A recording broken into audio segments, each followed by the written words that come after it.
హరే కృష్ణ నాన్న. హరే కృష్ణ నాన్న. జ్ఞానాంజనాశలాకయా చక్షురోన్మిళితం యేన తస్మై శ్రీ గురవే నమః.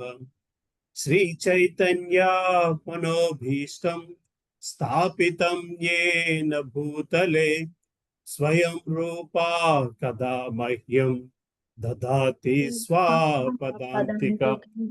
వందేహం శ్రీగురో శ్రీయుతాపదకమలం శ్రీగురూన్ వైష్ణవాంశ్చ శ్రీరూపం అగ్రజాతాం సహగణా రఘునాథాన్వితం తం సజీవం సాద్వైతం సవధూతం పరిజనా సహితం కృష్ణ చైతన్యదేవ్ శ్రీ రాధా కృష్ణ పదా సహగణా లలితా శ్రీ విశాఖాన్వితాంశ్చ.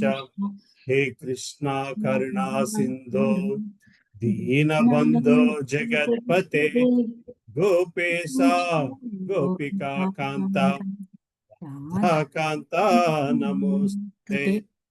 తప్త కాంచనా గౌరాంగి వృందావనేశ్వరి వృషభానుస్తుతే దేవి ప్రణమామి హరిప్రియే.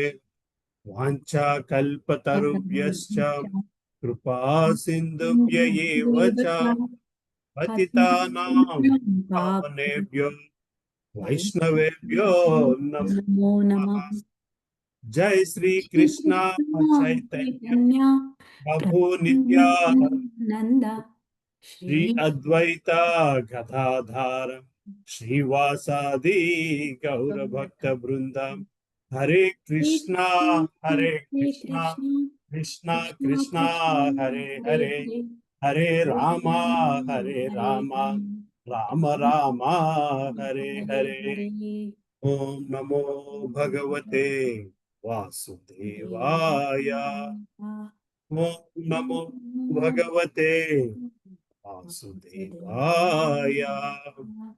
ఓం నమో భగవతే వాసుదేవాయ. నారాయణం నమస్కృత్యం నరం చైవ నరోత్తమం దేవీం సరస్వతిం వ్యాసం తతో జయముదీరయేత్. నష్టప్రాయేషు అభద్రేషు నిత్యం భాగవత seviyan.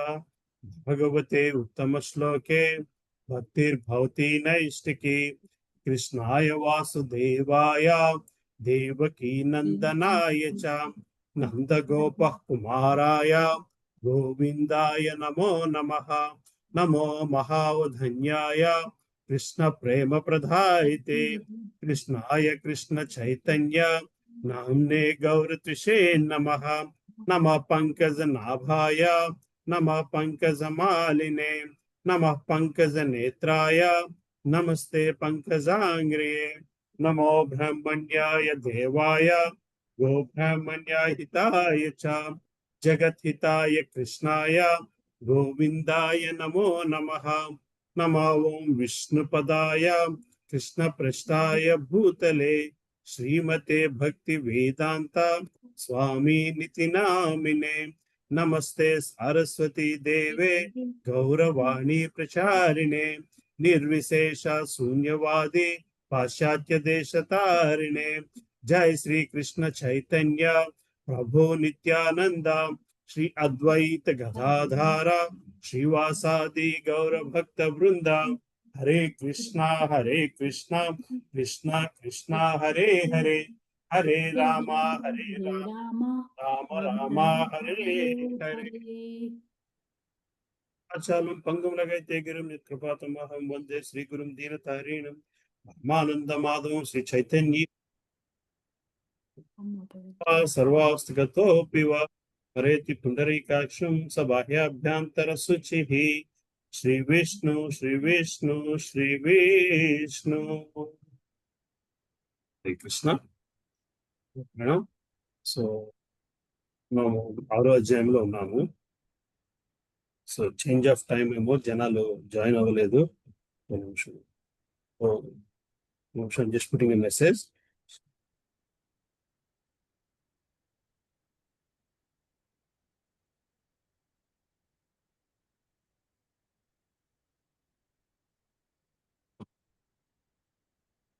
So anybody wants to summarise last week ఏం చదువుకున్నామో, ఏం డిస్కస్ చేసామో? ఎక్కడ దాకా? 30 దాకా చేసామా? 34 దాకా, 34 వరకు వచ్చాం.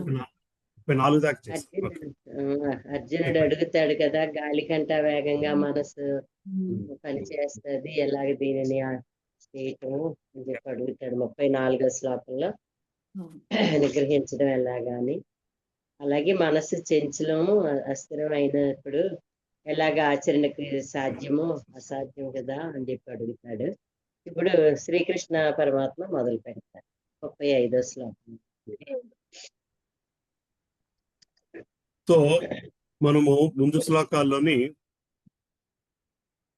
అతని తాలూకా 3 స్థితుల్ని చూసాం. సో అతని బ్రహ్మము స్థితి, పరమాత్మ స్థితి, భగవాన్ స్థితి. అందరి మనసులోని పరమాత్మ రూపంలో ఉన్నను నేనే అని చెప్పి చెప్పుకొచ్చారు. అయితే సో అలాగే బ్రహ్మము స్థితిని ఆ అష్టాంగ యోగా ద్వారా ఎట్లాగా ఈ స్థితుల్ని దాటగలము అన్నది కూడా మనము 3 శ్లోకాల్లోని చూసాం. సో మాయావాదులంతా కూడా, మనం ఎవరినైతే మాయావాదులని పిలుస్తామో వాళ్ళందరూ కూడా భగవంతుని నిరాకార రూపంలో భగవంతుడిని గ్రహించిన వ్యక్తి. అంటే దానితో కూడా పెద్ద ప్రమాదం లేదు. ప్రమాదం ఎక్కడొస్తుందంటే, మనము బ్రహ్మములో ఐక్యమైపోతాము, మనము బ్రహ్మము ఒకటే, మనము భగవంతుడు ఒకటే అనుకున్న చోట మనకి పెద్ద ప్రమాదం వస్తుంది. అక్కడే ఫండమెంటల్ గా డిఫరెన్స్ ఉంది అద్వైతము ద్వైతంకి, రైట్? సో సో ఇవన్నీ భగవంతుడు చెప్పుకొచ్చారు. ఏమని చెప్పుకొచ్చారు? నిజమైన యోగి నన్ను సర్వజీవుల యందు మరో సర్వజీవులను నాయందు గాంచును, ముఖముకు ఆత్మదర్శి అయినట్టు వ్యక్తి దేవాది దేవుడ నన్నే సర్వత్రా గాంచు. నన్ను సర్వత్రా వీక్షించువానికి మరియు నాయందు సమస్తమును గాంచువానికి నేను కనబడపోవట గాని, నాకు అతను కనబడపోవట గాని జరగదు. నేనును మరియు హృదయస్థుడైన పరమాత్ముడు ఒక్కడేనని ఎరిగి పరమాత్మ భజన యందు నియుక్తుడైన యోగి అన్ని పరిస్థితుల యందు నాయందే సదా నిలిచి ఉండును. సో సో డిఫరెంట్ ఫిలాసఫీస్ తోని భగవంతుని వివిధ రూపాలలోనో వివిధ విధాలుగానో భగవంతుని గుర్తించడం అనేది జరుగుతుంది. అయితే శ్రీకృష్ణ పరమాత్ముడు అదంతా కూడా నేనేం చెప్పుకొస్తున్నారు. సో అందరూ దేనినైతే బ్రహ్మమని పిలుచుకుంటున్నారో, దేనినైతే ప్రతి హృదయంలోని పరమాత్మ రూపంలో ఉంటుందో అదంతా కూడా నేనే, నా వలనే జరుగుతున్నది, అది వేరెవరో కాదు అని చెప్పుకొస్తున్నారు. అయితే అర్జున, ఎవరు తన ఆత్మతో పోల్చుకుని సమస్త జీవులను వాటి సుఖదుఖములను అందు సమానముగా గాంచును అతడమే ఉత్తమ యోగి అనబడు. సో ఎప్పుడైతే అంటే మనము భగవంతుడిని తాలూకా సర్వ ఉనికిని గ్రహించడంలో జరిగేది ఏమిటయ్యా అంటే, ప్రతి సమస్త జీవులలోని కూడా ఆయన ఉనికిని గ్రహించిన వాళ్ళం అవుతాము. ఆ పరమాత్మ తత్వాన్ని గ్రహించిన వాళ్ళం అవుతాము. ఎప్పుడైతే పరమాత్మ తత్వాన్ని గ్రహిస్తామో అప్పుడు ప్రతి జీవిని కూడా సమానంగా చూడగల లక్షణం వస్తుంది. అయితే అర్జునుడు చెప్తున్నాడు, మధుసూదన, మనసు చంచలమును మరియు అస్థిరము అయ్యున్నందున నీవు సంగ్రమంగా తెలిపినటువంటి యోగా పద్ధతి ఆచరణకు అసాధ్యమైనదిగాను మరియు ఆసక్యముగాను నాకు తోచుచున్నది. ఇది జరిగే పనిలా లేదయ్యా. మనసు చంచలమును కలత పొందినది అయినను దృఢమును మిక్కిలి బలవత్తరమును వీటి చేత దానిని నిగ్రహించట వాయువుని నిగ్రహించట గట్టా కష్టతరమని నేను భావిస్తున్నాను. అంటే ఇక్కడ నువ్వు చెబుతున్న ఆలోచన అంతా బాగుంది కృష్ణ కానీ ఇక్కడ అంటే అర్జునుడు ఏం చెప్తున్నాడు? బుద్ధి కంట మనస్సే ఎక్కువ మనల్ని పాలిస్తుంది. మనము మనసు చెప్పిన విధంగా నడుచుకు వెళ్ళిపోతున్నాం. ఎందుకంటే మనసు దానికంట బలవంతమైనది, దేనికంటే చాలా బలవంతమైనది. దానిని కంట్రోల్ చేయడము అంత సులభము కాదు. గాలిని నిగ్రహించటే కంటేనూ కష్టతరమైంది నేను భావిస్తున్నాను. గాలిని పట్టుకోగలము నేను, కానీ మనస్సును కంట్రోల్ చేయడము చాలా కష్టము. సో నువ్వు చెప్పిన ఈ సిద్ధాంతం అంతటిని పాటించడం అంత సులభమా అని అర్జునుడు అడుగుతున్నాడు. సో ఇది కూడా మనం చూసాము, ఇదంతా చదివాము. సో మనస్సు అన్నది ఇంద్రియాలని కంట్రోల్ చేసే పగ్గాలైతే అది బుద్ధి మాట వినగలగాలి. ఎప్పుడైతే మనసు దా ఇప్పుడు ఇంద్రియాలన్నీ ఇంకా బలవంతంగా పరిగెడుతుంటే, ఈ గుర్రాలన్నీ కూడా ఇంకా బలవంతంగా పరిగెడితే మనసు వాటికి వశమైపోతుంది. బుద్ధి అక్కడ మనిషి రూపంలో ఉన్న వ్యక్తి బుద్ధి వాటి ఏంటంటారు, ఈ కళ్ళాలని పట్టుకోవడానికి శక్తి చాలని విధిగా ఉంటే ఇంద్రియాల మాట మనసు వినేయడం ప్రారంభం వస్తుంది. అంటే మనసుని కంట్రోల్ చేయడం చాలా కష్టము కదా. నువ్వేమో ఈ విధముగా ధ్యానం చేస్తూ ఈ విధముగా నువ్వు ఆత్మదర్శనం అయ్యి భగవద్ దర్శనం సంపాదించి నువ్వు సమదృష్టిని చూడాలి అని చెప్తున్నావు, కానీ ఇది ఎట్లా సాధ్యం? అలాగనే సమదృష్టి ఎట్లా వస్తుంది అది కృష్ణ? ఇప్పుడు ఎదురుగుంట దుర్యోధనుడు ఉన్నాడు, పక్కన ధర్మరాజు ఉన్నారు, వీళ్ళిద్దరు సమానం అని నేను ఎట్లా గ్రహించగలను? ఎదురుగుంట శకుని ఉన్నాడు, నా పక్కన ఇంకా వేరొకరు ఉన్నారు, వీళ్ళందరూ సమానము అని నేను ఎట్లా గ్రహించగలను అని చెప్పి కూడా అర్జునుడు అడుగుతున్నాడు. నీ సమానత్వం ఎక్కడ రావాలి అంటే భగవద్ దర్శనం దగ్గర సమానత్వం రావాలి, మనసు బుద్ధి దగ్గర ఆ వేరియేషన్ కనబడాలి. అంటే మనసు బుద్ధిని పక్కగా పెడితే పరమాత్మ తత్వం దగ్గరికి వచ్చేసరికి మన అందరిలోని సమానత్వం ఉంది. అంటే మరి ఒక వ్యక్తి అంత సమానమైనప్పుడు ఒక వ్యక్తి మరి నాకు నచ్చినట్లు, అయితే ఒక వ్యక్తి బిహేవియర్ నాకు ఎందుకు నచ్చట్లేదు? ఆ వ్యక్తి ఇంద్రియాలు మనస్సుతో ఎక్కువ కంట్రోల్ అవుతూ ఉంటే మనకి నచ్చకపోవడం అనేది జరుగుతూ ఉంటుంది. అర్థమవుతుంది కదమ్మా. సో అవతల వ్యక్తి కూడా ఆ ఇంద్రియ స్థితిని అర్థం చేసుకుని, మనస్థితిని అర్థం చేసుకుని, బుద్ధి తాలూకా పరిమితిని అర్థం చేసుకుని, మనసుని ఇంద్రియాల్ని కంట్రోల్ చెయ్యాలి. నాకు కావాల్సింది ఆత్మదర్శనము, పరమాత్మ దర్శనము అన్న భావంలో ఉన్న వ్యక్తి మనకి సమానత్వం కనబడుతూ ఉంటుంది. అంటే రెండు విషయాలు, సమానత్వం ఎందుకు ఉంటుంది, ఎందుకు ఉండట్లేదు, సమానత్వం ఎక్కడ ఉండాలి, అక్కడ లేకపోవడానికి కారణం ఏమిటి అనేది కూడా మనం గ్రహిస్తుండాలి. అర్థమవుతుంది కదమ్మా. దానినే మనము మాయ అంటాం. అవతల వ్యక్తి ఎంత మాయలో ఉంటే అంత లేదా ఎంత ఎక్కువ మాయలో ఉంటే అంత తక్కువ ఆధ్యాత్మిక చింతనలో ఉంటాడు. ఎంత తక్కువ ఆధ్యాత్మిక చింతనలో ఉంటే అంత తక్కువ వేరియేషన్ అనేది కనబడుతూ ఉంటుంది. ఆ సమానత్వం అనేది కనబడకుండా ఉండడం జరుగుతుంది. దీనికి శ్రీకృష్ణ పరమాత్ముడు ఏం చెప్తున్నాడో చూద్దాం. శ్రీ భగవాను వాచ అసంశయం మహాబాహో మనో దుర్నిగ్రహం చలం అభ్యాసేన తు కౌంతేయ వైరాగ్యేన చ గృహ్యతే. శ్రీకృష్ణ భగవానుడు పలికెను, మహాబాహువులు గల ఓ కుంతీపుత్ర, చంచలమైన మనసును నిగ్రహించడం నిస్సందేహముగా మిక్కిలి కష్టమైనను దానిని తగిన అభ్యాసము మరియు వైరాగ్యముల చేత సాధింపవచ్చును. సో మనసుని కంట్రోల్ చేయడానికి కావాల్సిన రెండు పరికరాలను ఇక్కడ చెప్పుకొస్తున్నారు. ఏమిటయ్యా అంటే, ఒకటి అభ్యాసము, రెండోది వైరాగ్యం. అంటే ముందు మనస్సుని కంట్రోల్ చేయడం కష్టము అని గ్రహించగలగాలి. మనసుని కంట్రోల్ చేయలేకపోవడం వలనే నేను మాయాబంధంలో ఉంటున్నాను అని గ్రహించగలగాలి. మనసుని కంట్రోల్ చేయడం లేకపోవడం వలనే నేను మళ్ళీ జన్మను తీసుకోవాల్సిన అవసరం వస్తున్నది. మనసును కంట్రోల్ చేసుకోలేకపోవడం వలనే నేను నా నిజస్థితిని గ్రహించలేకపోతున్నాను. దానివల్లనే నేను భగవత్ స్థితిలో ఉండలేకపోతున్నాను, ఆధ్యాత్మిక చింతనలోకి వెళ్ళలేకపోతున్నాను అనేది గ్రహించగలగాలి. అది అర్జునుడు ఇంపాటికి గ్రహించాడు బేసికలీ, రైట్?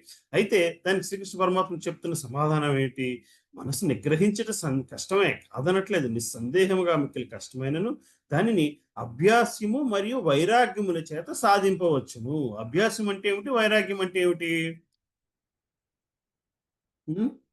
అభ్యాస వైరాగ్యముల చేత సాధింపవచ్చును. సిచ్యుయేట్ బై ప్రాక్టీస్ అండ్ డిటాచ్మెంట్. అభ్యాసం రెండు సింపుల్ పదాలే కదా. అభ్యాసం అంటే ఏమా సుజాతమాతది? అభ్యాసం అంటే ప్రాక్టీస్ చేయడం ప్రభుజీ. అభ్యాసం అంటే నేర్చుకోవడం. వైరాగ్యం అంటే దేవుడి చింతనలో ఉండడం. సో ఒకటి నేర్చుకోవడం అన్నారు, రెండోది నేర్చుకునేది ప్రాక్టీస్ చేయడం. ఒకటి నేర్చుకోవడం, రెండోది నేర్చుకునేది ప్రాక్టీస్ చేయడం. అంటే వైరాగ్యం అనేది more practical aspect of what you know. Yeah. వైరాగ్యం అనేది మోర్ యాక్టివిటీ, యాక్షన్. అభ్యాసం అనేది తెలుసుకోవడం. It's like this. ఇప్పుడు దాకా తెలిసింది ఏంటి? మనస్సు తాలూకా స్థితి ఇది అన్నది గ్రహించగలిగితే దానికి నువ్వు ఎట్లా కంట్రోల్ చేయాలో భగవంతుడు చెప్తాడు. అంటే ఇప్పుడు మనకి ఏదైనా ఒక జ్వరమో ఏదో ప్రాబ్లం వచ్చింది అనుకోండి, ఏం చేస్తాము? రెండు విషయాలు జరుగుతాయి. ఒకటి, ప్రాబ్లం ఏంటో డయాగ్నోసిస్ చేయాలి. డాక్టర్ దగ్గరికి వెళ్తే డాక్టర్ ఏమో ప్రాబ్లం ఏంటో డయాగ్నోసిస్ చేస్తాడు. రెండోది కొంత మెడికేషన్ ఇస్తాడు. అభ్యాసం లాంటిదైతే దాన్ని ఫాలో అవడం, పశ్చిమ ఫాలో అవడం, ఇదంతా వైరాగ్యం. రెండు జరిగితేనే మనకి క్యూర్ అనేది జరుగుతుంది. ఏ ఒక్కటి లేకపోయినా సరే, అంటే నాకు తెలుసు ఏ మెడిసిన్ కావాలో అని చెప్పి మన ఇష్టం వచ్చినట్టు మెడిసిన్ తీసుకున్నా పని జరగదు. మనకి ఏ మెడిసిన్ కావాలో అని చెప్పి తెలుసుకున్నా కరెక్ట్గానే అది వాడకపోయినా పని జరగదు. So it's like this again. మనకి జనరల్గా అమెరికాలో కనబడేది ఏంటంటే జిమ్ మెంబర్షిప్. ప్రతి ఒక్కరు కూడా జిమ్ మెంబర్షిప్ తీసుకుని ఇన్ని చేస్తే నాకు ఇంత ఇంత ఇంత ఎక్సర్సైజ్ చేయాలి తెలుసు, కానీ చేసే టైంకి అది రాదు. సో అది అభ్యాస వైరాగ్యం. You know what to do and you have to do. ఒకటి థియరిటికల్ ఆస్పెక్ట్ లాంటిది అయితే, రెండోది ప్రాక్టికల్ ఆస్పెక్ట్ లాంటిది. ఈ రెండు జరగాలయ్యా. అప్పుడే నువ్వు ప్రాక్టీస్ ఏం చేయాలో తెలియాలి. అది చేయడం వలన నీకు ఒక రకమైన వైరాగ్యం కూడా కలగగలగాలి. అంటే నువ్వు తెలుసుకున్నావు కరెక్టే, దాన్ని తెలుసుకున్న దాని వల్ల నువ్వు ప్రాక్టీస్ చేయగలిగితే, తెలుసుకోవడం ఎంత ఇంపార్టెంటో దాన్ని ప్రాక్టీస్ చేయడం కూడా అంతే ఇంపార్టెంట్. ఎప్పుడైతే ఈ రెండు నువ్వు చేయగలుగుతావో అప్పుడు మనసును కంట్రోల్ చేయడము జరుగుతుందయ్యా అని చెప్పుకొస్తున్నారు. సో దృఢమైన మనసును నిగ్రహించడం కష్టమని అర్జునుడు వ్యక్తపరిచిన అభిప్రాయం శ్రీకృష్ణ భగవానుడు అంగీకరించాడు. కానీ అట్టి కార్యము అభ్యాస్యము మరియు వైరాగ్యములచే సాధ్యపడునని అదే సమయమున అతడు సూచించున్నాడు. అంటే అభ్యాసం అనగానే వర్తమాన కాలంలో పుణ్యక్షేత్రము దర్శించుట, మనసును పరమాత్మ యందు కేంద్రీకరించుట, ఇంద్రియముల మనసును నియంత్రించుట, బ్రహ్మచర్యము పాటించుట, ఏకాంతముగా వసించుట వంటి కఠిన నియమ నిబంధనలను ఎవ్వరూ వాస్తవముగా పాటించలేరు. అని కృష్ణ చైతన్యవంతుడు అభ్యసించడం ద్వారా మానవుడు నవవిధ భక్తియుక్త సేవ యందు పాల్గొనగలడు.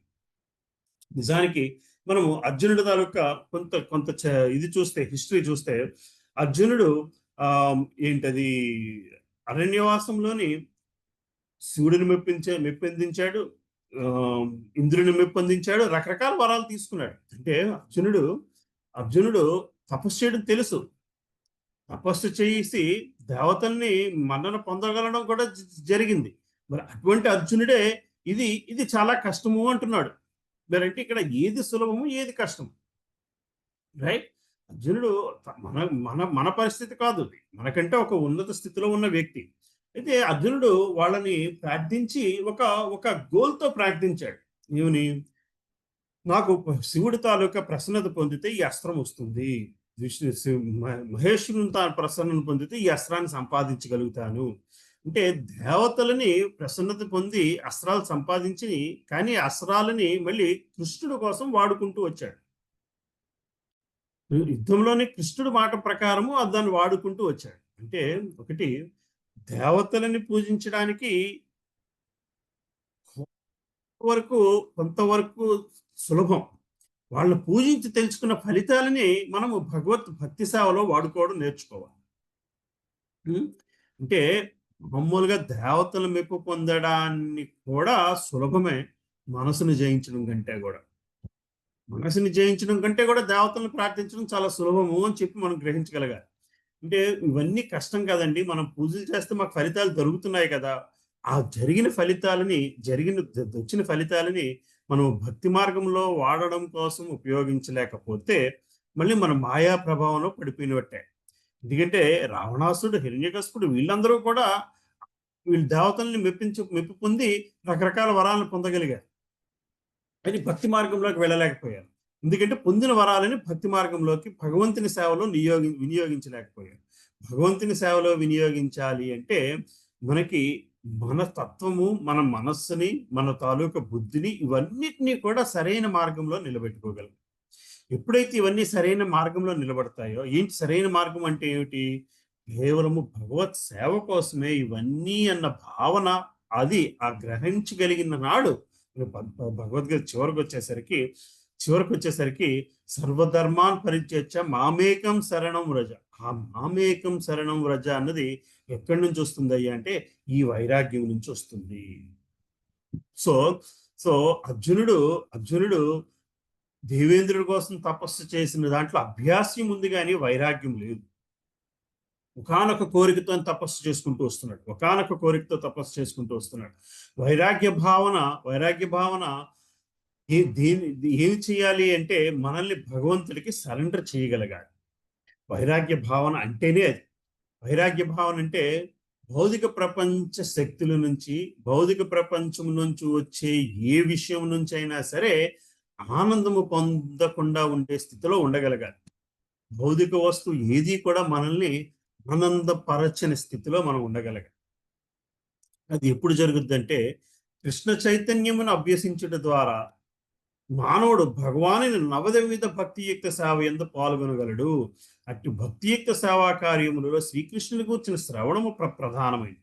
మనసు నుండి అన్ని రకాల అపోహలు తొలగించడానికి ఇది మిక్కిలి శక్తివంతమైన దివ్య విధానము. సో శ్రవణంతో ఏం జరుగుతుందయ్యా అంటే అభ్యాసం జరుగుతుంది. ఆ తర్వాత మన నడుచుకునే విధానంలోని వైరాగ్యం కనబడాలి. నడుచుకునే విధానం అంటే భగవంతుని సేవ కోసము తపన పడాలి. భగవంతుని సేవ కోసం ఎన్ని కష్టాలైనా పడడంలోని వైరాగ్యతత్వము రావడం జరుగుతుంది. సో సో శ్రీకృష్ణు గురించి శ్రవణం ఎంత అధికముగా చేసినచో అంత అధికముగా జ్ఞాన వికాసము పొంది శ్రీకృష్ణుని నుండి మనస్సును దూరము చేయి సమస్త విషయములందు అనాసక్తుడగును. ఎంత ఎక్కువ వింటే అంత ఎక్కువగా అభ్యాసత్వం జరుగుతుంది. దాని వలన ఏం జరుగుతుందయ్యా అంటే భగవంతుడికి సంబంధము లేని విషయాల పట్ల అనాసక్తి కలుగుతుందంట. భగవంతుని పట్ల భక్తితో కూడి ఉండని కార్యముల నుండి మనసును నిగ్రహించడం ద్వారా మానవుడు వైరాగ్యమును సులభముగా అలవర్చుకొనును. వైరాగ్యం అనగా భౌతిక విషయముల నుంచి విడివడిన మనసును ఆధ్యాత్మిక విషయములందు లగ్నము చేయుట. వాస్తవమునకు మనసును శ్రీకృష్ణునికి సంబంధించిన కార్యములందు నెలకొల్పిన కంటేను నిరాకార తత్వంతో వైరాగ్యము పొందడం మిక్కిలి కష్టము. అందుకనే కృష్ణ భక్తి సులభముగా ఆచరింపదగిన పద్ధతి. ఎందుకనగా శ్రీకృష్ణుని గూర్చిన శ్రవణము చేయుట ద్వారా మానవుడు అప్రయత్నముగానే పరతత్వమునందు ఆసక్తుడగును. అట్టి ఆసక్తియే అనుభూతి, ఆధ్యాత్మిక సంతృప్తి అనబడును. ఇది ఆకలి కొనిన వాడు ఎంత అధికముగా భుజించినచో అంత అధికముగా శక్తిని బలమును పొందును. అట్లే భక్తియుక్త సేవను అధిక ఉత్సాహంతో నిర్వహించుచున్నప్పుడు మనసు భౌతిక విషయముల నుండి దూరం అవుచుండును. కనుక అతడు అధికమైన ఆధ్యాత్మిక సంతృప్తిని పొందుచుండును. ఇది చక్కటి వైద్యము మరియు ఆహారము చేత పద్యము చేత రోహమన్నయము చేయి ప్రక్రియ వంటిది. శ్రీకృష్ణ భగవాను దివ్య లీలలో శ్రవణము చేయుట వెర్రి మనసునకు గల అత్యుత్తమ వైద్యము కాగా కృష్ణ ప్రసాదమును భుజించుట భవరోగికి సరి అయిన ప్రత్యాహారములు. ఇట్టి చికిత్సా విధానమే కృష్ణ చైతన్య విధానము. సో ఈ అభ్యాస వైరాగ్య తత్వాలని మనకి కేవలము భక్తియుక్త సేవ ద్వారానే వస్తున్నదయ్యా. ఎందుకంటే ఈరోజు కలియుగంలోని ఇట్లాగా మనస్సును నిగ్రహించుకొని తపస్సు చేయగలిగే శక్తి దేవతలను పెంపొందించడానికి చేసే తపస్సు కంటాను సమాధి స్థితిలోని భగవద్ దర్శనం చేసుకోవాల్సిన తపస్సు చాలా కష్టమైనది. దేవతలను ప్రసన్నం చేసుకోవడము కోసం చేసే తపస్సు చాలా సులభమైనది. మనలో ఉండే పరమాత్మ తత్వాన్ని గ్రహించగల తపస్సు చాలా కష్టమైనది. ఎందుకంటే దానికి ఉన్న 8 అంశాలని పాటిస్తూ చివరికి సమాధి స్థితిలోకి వెళ్ళడం చాలా కష్టమైనది. సో ఎందుకంటే మనసు దగ్గర కంట్రోల్ చేసుకోవడం అంటే భగవంతుని గ్రహించడం అన్నది, దేవతలని మప్పు పొందడం అన్నది వాళ్ళని ప్రసన్నించడంలో ఉంటే, భగవంతుడిని గ్రహించడం అన్నది మనస్సుని కాంకర్ చేయడంలో ఉంటుంది. మనస్సుని కాంకర్ చేసి బుద్ధిని ఆయనకి సమర్పించే స్థితిలో ఉండగలగాలి. శరణాగతి అన్నది భగవంతుని గ్రహించడంలో ఉండే శరణాగతి చాలా కష్టమైనది. ఆ శరణాగతి గురించి ఇక్కడ అర్జునుడు చెప్తున్నాడు. ఆ అభ్యాస వైరాగ్యం గురించి శ్రీకృష్ణ భగవానుడు చెప్తున్నాడు. నిన్ను భగవంతుని 3 దశలుగా గ్రహించిన తర్వాత మనం చేయవలసింది ఏమిటయ్యా అంటే ఆ కృష్ణ చైతన్య సేవ. కృష్ణ చైతన్యములు అంటే కృష్ణ కాన్షియస్నెస్ లో ఉండి సేవ చేసుకోగలడము. కృష్ణ కాన్షియస్నెస్ లో ఉండడం అంటే వేరొక కాన్షియస్నెస్ లో ఉండకుండా కేవలము భగవంతుని స్పృహతోనే, భగవంతుని చైతన్యంతోనే మన జీవితాన్ని వెలబుచ్చుకోగలిగే స్థితికి వెళ్ళాలి. అదే వైరాగ్య స్థితి. అది ఆయన గురించి ఎంత ఎక్కువ వింటే అంత అంత ఎక్కువగా మనం ఆ స్థితికి వెళ్తాము. అందువల్ల శ్రవణంతోనే స్టార్ట్ అవుతుంది. ఆ తర్వాత మనం చేసే సేవను బట్టి ఆ వైరాగ్య తత్వం వస్తుంది. ఎప్పుడైతే నువ్వు ఈ రెండూ చేయగలుగుతావో, అభ్యాస వైరాగ్యాన్ని చేయగలుగుతావో, దానికోసం క్రియేట్ చేయబడిన ఈ ప్లాట్ఫామ్ లో నిలబడి సర్వీస్ చేయగలుగుతావో, అప్పుడు తప్పకుండా నువ్వు మనసుని జయించిన వాడు అవుతావు. ఎందుకంటే ఈ ప్రాక్టీస్ లోని మనసుకు సంబంధించింది లేదు. మనసుకు సంబంధించిన ఇంద్రియాలని సేవ రూపంలో కట్టడి చేసుకుంటూ వస్తున్నాము కాబట్టి, రైట్. మనసు ఈ ఇంద్రియాలతో చేసే సేవని జడ్జి చేసేంత టైం కూడా మనసుకి ఇవ్వకూడదు. దాని వలన పొందే ఆనంద సేవను ఆ సమయాన్ని కూడా మనసుకి ఇవ్వకూడదు.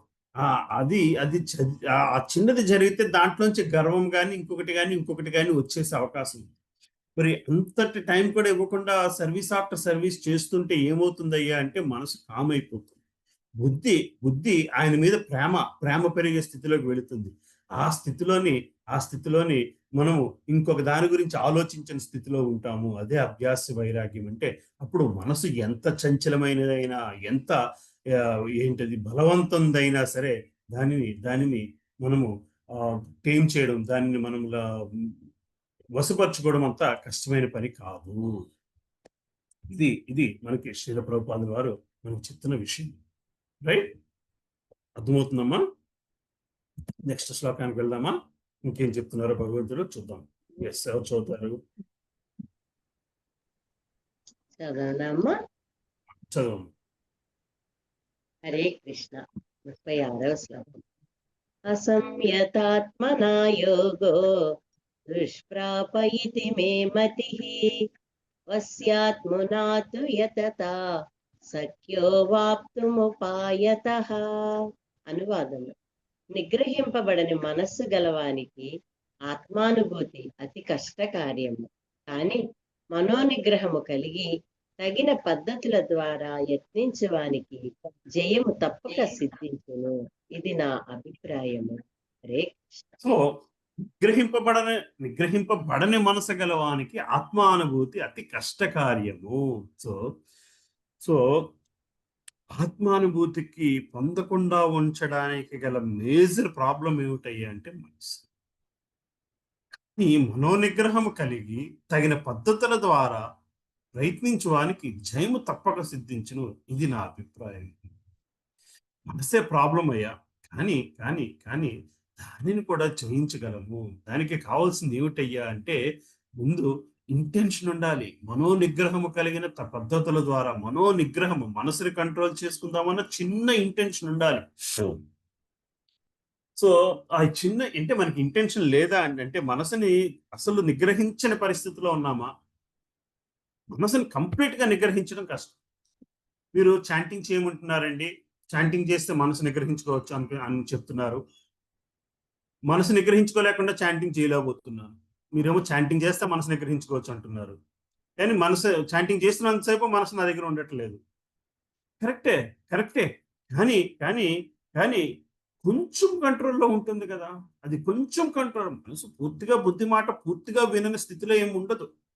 కొంచెం వింటుంది. ఆ కొంచెం వినినప్పుడు బుద్ధి మనసునికి మరింత బుద్ధి నేర్పగలగాలి.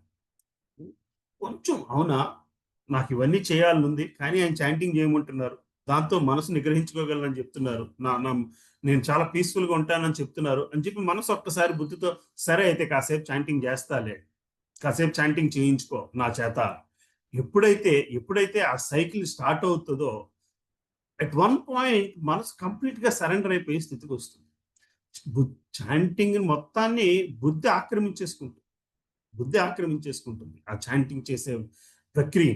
అప్పుడు మనసు దానికి వశమైపోయి అది కూడా ఆ చాంటింగ్ ని ఆనందించగలిగే స్థితికి వెళుతుంది.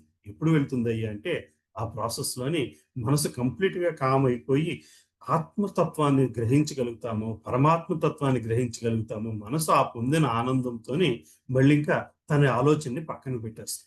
అవునా, నేను నా ఇంద్రియాలను ఇట్లా వాడుకుని బుద్ధి చెప్పిన మాట వింటే ఇంతటి ఆనందం వస్తుందా? దాన్నే హయ్యర్ టేస్ట్ అని పిలుస్తాం.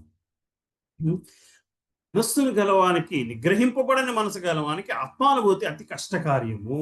సో ఇదంతా కూడా ఒకదాంతో ఒకటి లింక్ పడి ఉన్నాయి. నిగ్రహించడం అనేది బుద్ధికి సంబంధించిన విషయం అయితే, చంచలం అనేది మనసుకు సంబంధించిన విషయం అయితే, ఆత్మానుభూతి అనేది ఆత్మతత్వానికి సంబంధించిన, ఆధ్యాత్మిక తత్వానికి సంబంధించిన విషయము. ఎప్పుడైతే నిగ్రహించుకుంటామో మనసుని, కానీ మనోనిగ్రహం కలిగి తన పద్ధతుల ద్వారా ప్రయత్నించిన వారికి, తగిన పద్ధతుల ద్వారా ప్రయత్నించిన వారికి జయము తప్పకుండా సిద్ధిస్తుంది. ఇప్పుడు అంతే, నువ్వు మనసుని అదుపులో పెడతావా, బుద్ధిని జయిస్తావా ఏమి చెప్పట్లేదు. ఓవరాల్ గా నీకు జయం అయితే కలుగుతుంది. ఏంటి ఆ జయము? భక్తి మార్గంలోకి వెళ్ళే జయం అయితే కలుగుతుంది. ఇది నా అభిప్రాయము. ముందు నువ్వు ప్రయత్నించయ్యా, ముందు నువ్వు సాధన మొదలు పెట్టుకోవయ్యా. సాధన మొదలు పెట్టుకుని మనోనిగ్రహం కలిగి తగిన పద్ధతుల ద్వారా, కొన్ని పద్ధతులు ఫాలో అయితే నీకు తప్పకుండా ముందో వెనుక జయం కలుగుతుందయ్యా అని కృష్ణ పరమాత్మ చెప్తున్నారు. భౌతిక కార్యముల నుంచి మనసును దూరం చేయుటకు తగిన చికిత్సను గ్రహింపన వాడు ఆత్మానుభూతి ఎందుకు విజయం సాధింపలేడని భగవానుడు ఇక్కడ ప్రకటించుచున్నాడు. సో మనసుని దూరం చేయకపోతే దానికి తగిన చికిత్సని గ్రహింపనివాడు, చేయుటకు తగిన చికిత్సని గ్రహింపనివాడు విజయమును సాధింపలేడు. సో మనసు ప్రాబ్లమేటిక్ అని తెలిసినప్పుడు దానికోసం కొంత చికిత్స చేయగలగాలి, కొంత సాధన చేయగలగాలి, కొన్ని పద్ధతులు ఫాలో అవ్వగలగాలి. భౌతికానందమున మనసును నిమగ్నము చేయుట, యోగాభ్యాసమునకు ప్రయత్నించుట మనది పైనుండి నీరు పోయిచు అగ్ని జ్వలింపు చేయి ప్రయత్నము వంటిది. సో నీళ్లు పోస్తూ అగ్నిని రాజేద్దాము అనుకుంటే ఎట్లా కష్టమో మనసు నియంత్రించే ప్రయత్నం చేయకుండా భగవంతుడితో బంధం ఏర్పడిపోవాలి అంటే చాలా కష్టమైన పని. మనోనిగ్రహము లేనట్టి యోగాభ్యాసం కేవలము కాలమును వృధా చేయటేగును. అట్టి యోగ ప్రదర్శనము బాహ్యమునకు ఆకర్షణీయము కావచ్చును గాని ఆత్మానుభూతికి సంబంధించినంత వరకు మాత్రము అది నిరుపయోగం. కనుక మానవుడు సదా భగవానుని దివ్యమైన భక్తియుక్త సేవ యందు మనసును నెలకొల్పుతూ దానిని నియంత్రించవలెను. మానవుడు కృష్ణ చైతన్యమునందు నెలకొననిదే తన మనస్సును స్థిరముగా నియంత్రింపదు. అనగా కృష్ణ చైతన్యవంతుడు యోగాభ్యాస ఫలములను ఎట్టి ప్రత్యేక ప్రయత్నములు లేకుండానే సులభముగా పొందగలడు.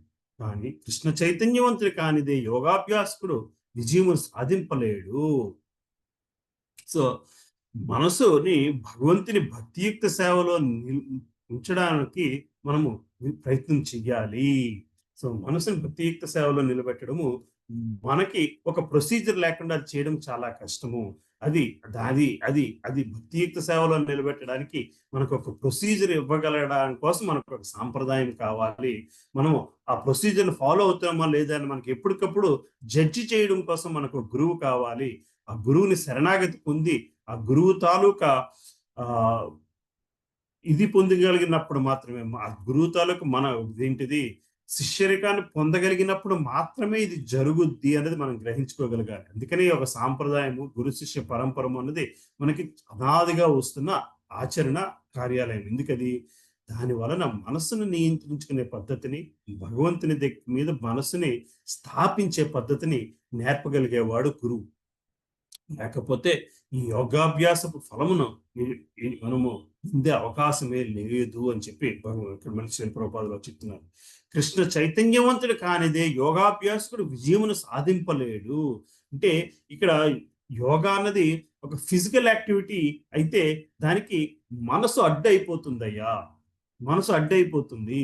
దానిని నువ్వు జయించగలగాలి. ఒక దేంతో జయించగలగాలి? నిగ్రహంతో జయించగలగాలి.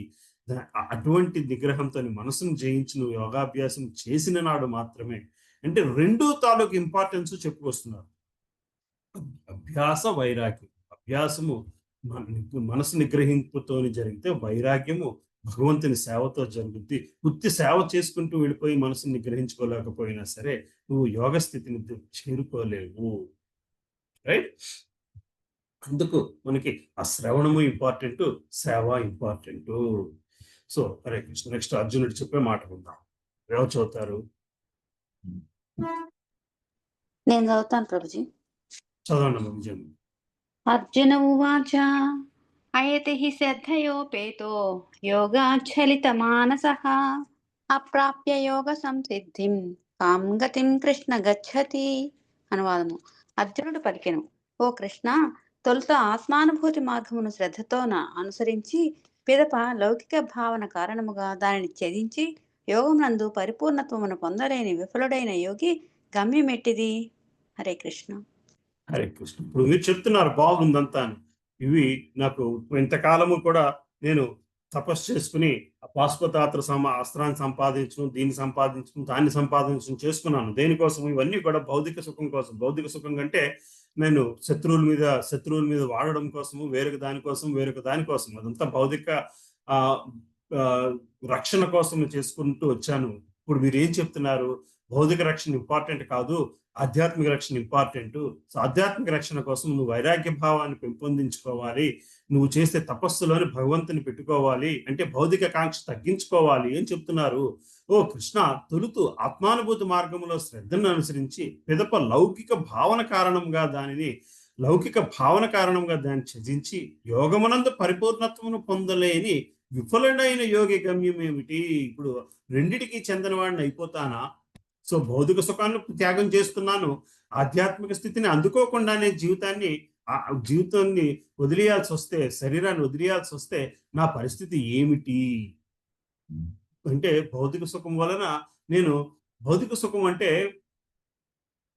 అత్యున్నత భౌతిక సుఖం ఏమిటంటే స్వర్గలోకానికి వెళ్ళగలం. ఆధ్యాత్మిక సుఖం అంటే ఈ బ్రహ్మాండం నుంచి బయటపడిపోవడం.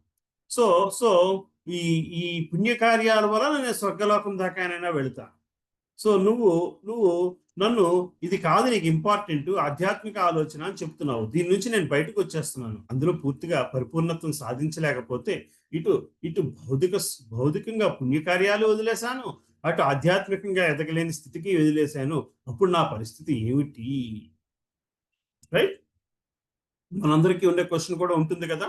సో ఇక్కడ మనము జనరల్ గా జీవితంలో భౌతిక సుఖం అంటే భూమి మీద రాళ్ళు సంపాదించుకుని చివరి నిమిషంలోని సుఖంగా కాలు మీద కాలు వేసుకుని పని చేయకుండా శరీరాన్ని వదిలేసే స్థితికి వెళ్ళాలి అని అనుకుంటూ ఉంటాం. కానీ భౌతిక సుఖంలో అది కూడా భౌతిక సుఖం కాదు, తుచ్చమైన భౌతిక సుఖం. అది చాలా చీప్ భౌతిక సుఖం. దానికోసమే మన తాపత్రయం అంతా. సో నేను ఇక్కడ అర్జునుడు అడుగుతున్న భౌతిక సుఖం వేరు. ఆత్మానుభూతిని పొందు మార్గము లేక యోగ మార్గము భగవద్గీత యందు వర్ణింపబడింది. జీవుడు వాస్తవమునకు ఈ పాంచభౌతిక దేహము కాదనియు, దానికి బుద్ధుడనియు, మరియు సచ్చిత్ ఆనందం అందే అతనికి నిజమైన ఆనందము కలదనియు తెలుపడే జ్ఞానమే ఆత్మానుభూతికి గల మూల సూత్రము. ఇట్టి నిత్య జీవనము, జ్ఞానము మరియు ఆనందములైనవి ఆధ్యాత్మికులైనందున మనోదేహముల రెండింటికి అతీతము. ఇట్టి ఆధ్యాత్మిక అనుభూతిని జ్ఞాన మార్గము ద్వారా, అష్టాంగయోగ మార్గము ద్వారా లేదా భక్తి మార్గము ద్వారా కానీ పొందవచ్చు.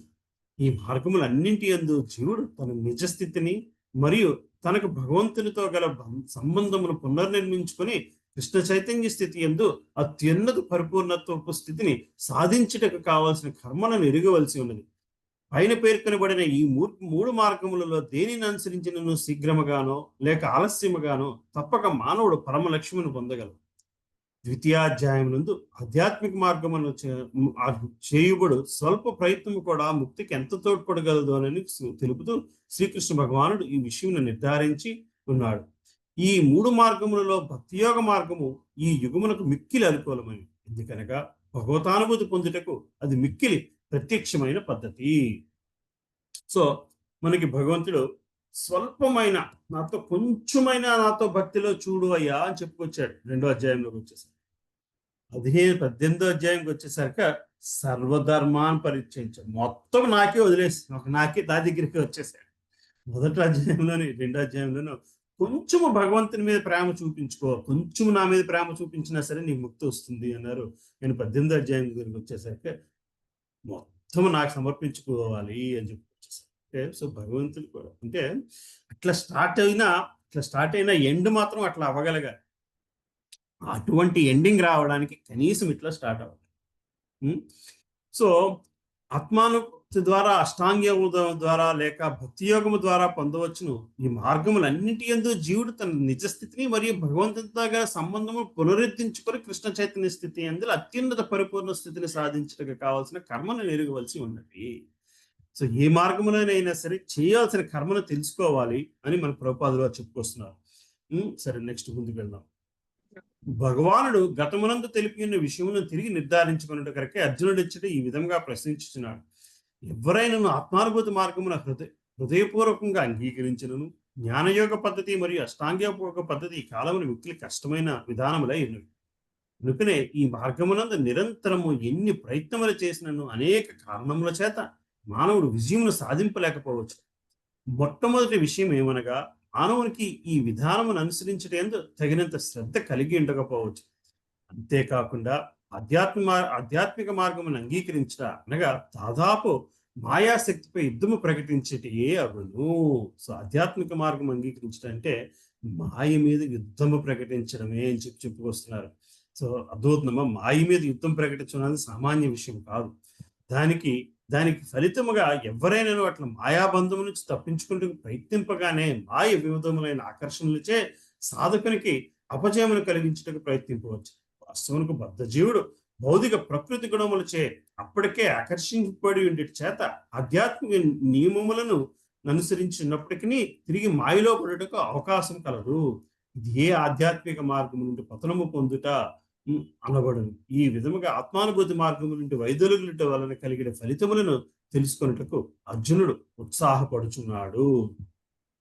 సో ఆ మనోనిగ్రహం అనేది సంపూర్ణముగా లేకపోతే మనము మాయలోని పడిపోవడము చాలా ఈజీగా మాయలోని పడిపోవడం అనేది జరుగుతూ ఉంటుంది అనేది మనం గ్రహించాలి. అట్లా తిరిగి మళ్ళీ మాయలో పడిపోతే మన పరిస్థితి ఏమిటి, ఆధ్యాత్మిక స్థితిలో నిలబడలేకపోతే మన పరిస్థితి ఏమిటి అని చెప్పి అర్జునుడు అడుగుతున్నాడు. ఇంకా సో నెక్స్ట్ ఇంకేం అడుగుతున్నాడో చూద్దాం.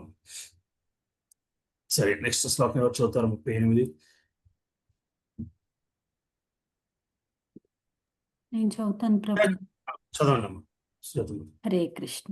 కచ్చిన్నో భయ విభ్రష్టః చిన్నాభ్రమివ నశ్యతి అప్రతిష్ఠో మహాబాహో విమూఢో బ్రహ్మణః పథి. అనువాదం.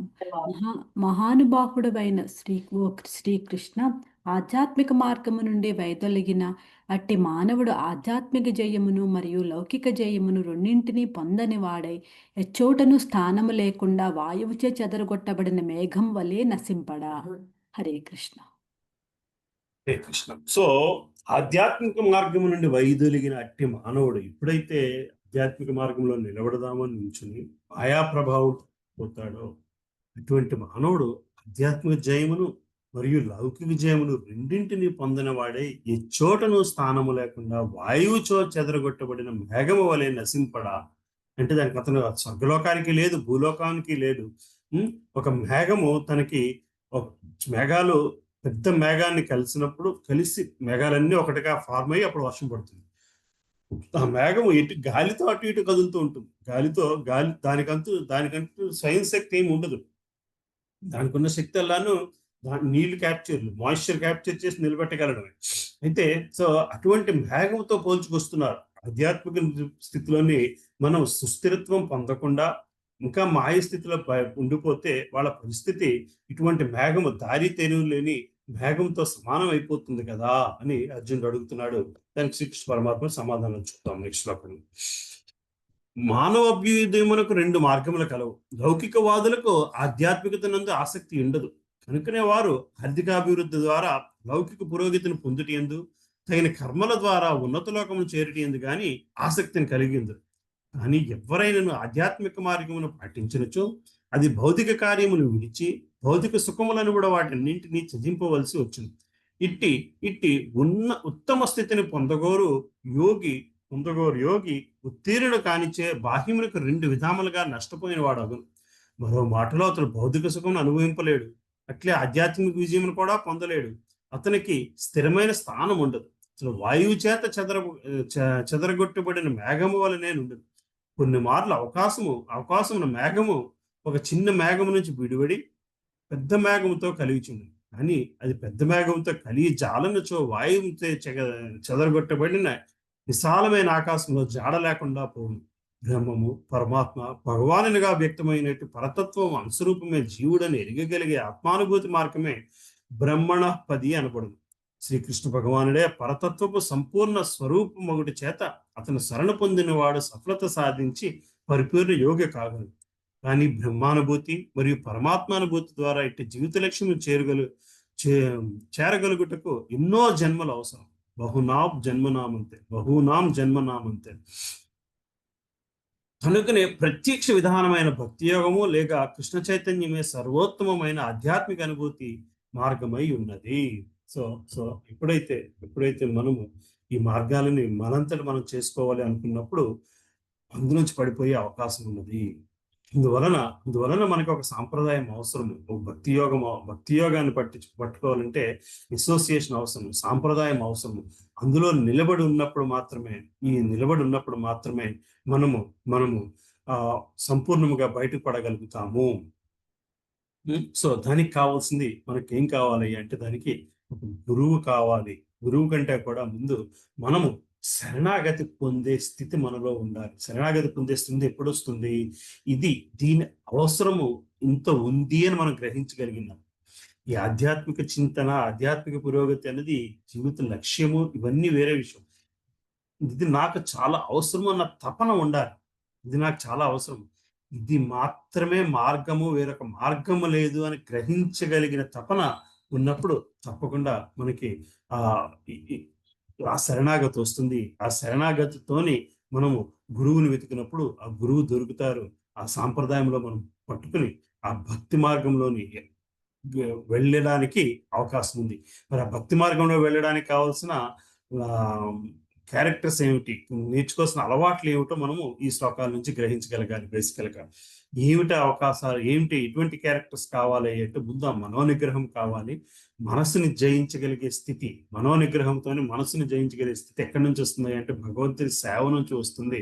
భగవంతుని సేవలో మనం నిలబడాలి అంటే ఏం జరగాలి అంటే భగవంతుని తాలూకా కథలని, లీలలని ఎంతో ఎక్కువగా వింటూ ఉండాలి, శ్రవణం చేయగలగాలి, సంకీర్తనం చేయగలగాలి.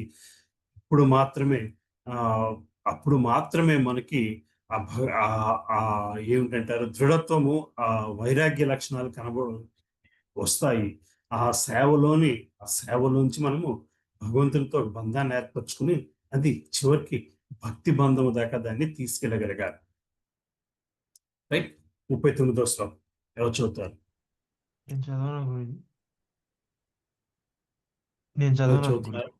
చదవండి ప్రభు. ఏతన్మే సంశయం కృష్ణ చేతు మర్హస్య శేషతః త్వదన్యః సంశయస్యాస్య చేతాన యుపపద్యతే. అనువాదము: ఓ కృష్ణ, ఈ నా సందేహమును సంపూర్ణముగా తొలగించమని నిన్ను ప్రార్థించుచున్నాను. ఈ సందేహమును ఛేదించుటకు నీవు తప్ప ఇతరులెవ్వరూ లేరు, కనుబడుట లేదు. హరే కృష్ణ. సో ఈ సందేహాన్ని సంపూర్ణముగా తొలగించవయ్యా. నా పరిస్థితి ఏమైపోతుంది? మాయా ప్రభావంతో నేను ఒకవేళ ఆధ్యాత్మిక చింతనలో చివరిదాకా నిలబడలేకపోతే నా పరిస్థితి ఏమైపోతుంది? సో అర్జునుడికి ఆన్సర్ తెలుసుకోవాలి అనేది అన్న ఎంతటి దృఢత్వము వస్తుంది అన్నది మనకి ఈ శ్లోకం నుంచి తెలియాలి. అంటే he is genuinely concerned for his own state. అంటే అర్జునుడు కృష్ణుడిని నమ్మట్లేదా? అందుకు క్వశ్చన్ అడుగుతున్నాడా? నమ్ముతున్నాడు, కానీ క్వశ్చన్ అడుగుతున్నాడు. అంటే రెండు, there is confidence in Krishna's answers. At the same time, he is not doubtful about Krishna's answers, but he is doubtful about its practicality on his own self. Right. అది ఎక్కడి నుంచి అంటే మళ్ళీ దానికి అర్జునుడు ఏం చేస్తున్నాడు? నేను నిన్ను ప్రార్థిస్తున్నాను, ఈ సందేహమును ఛేదించి నీవు తప్ప ఇతరులు ఎవ్వరూ కనబడట్లేదు. You are the only one who has the qualification to give me an accurate answer.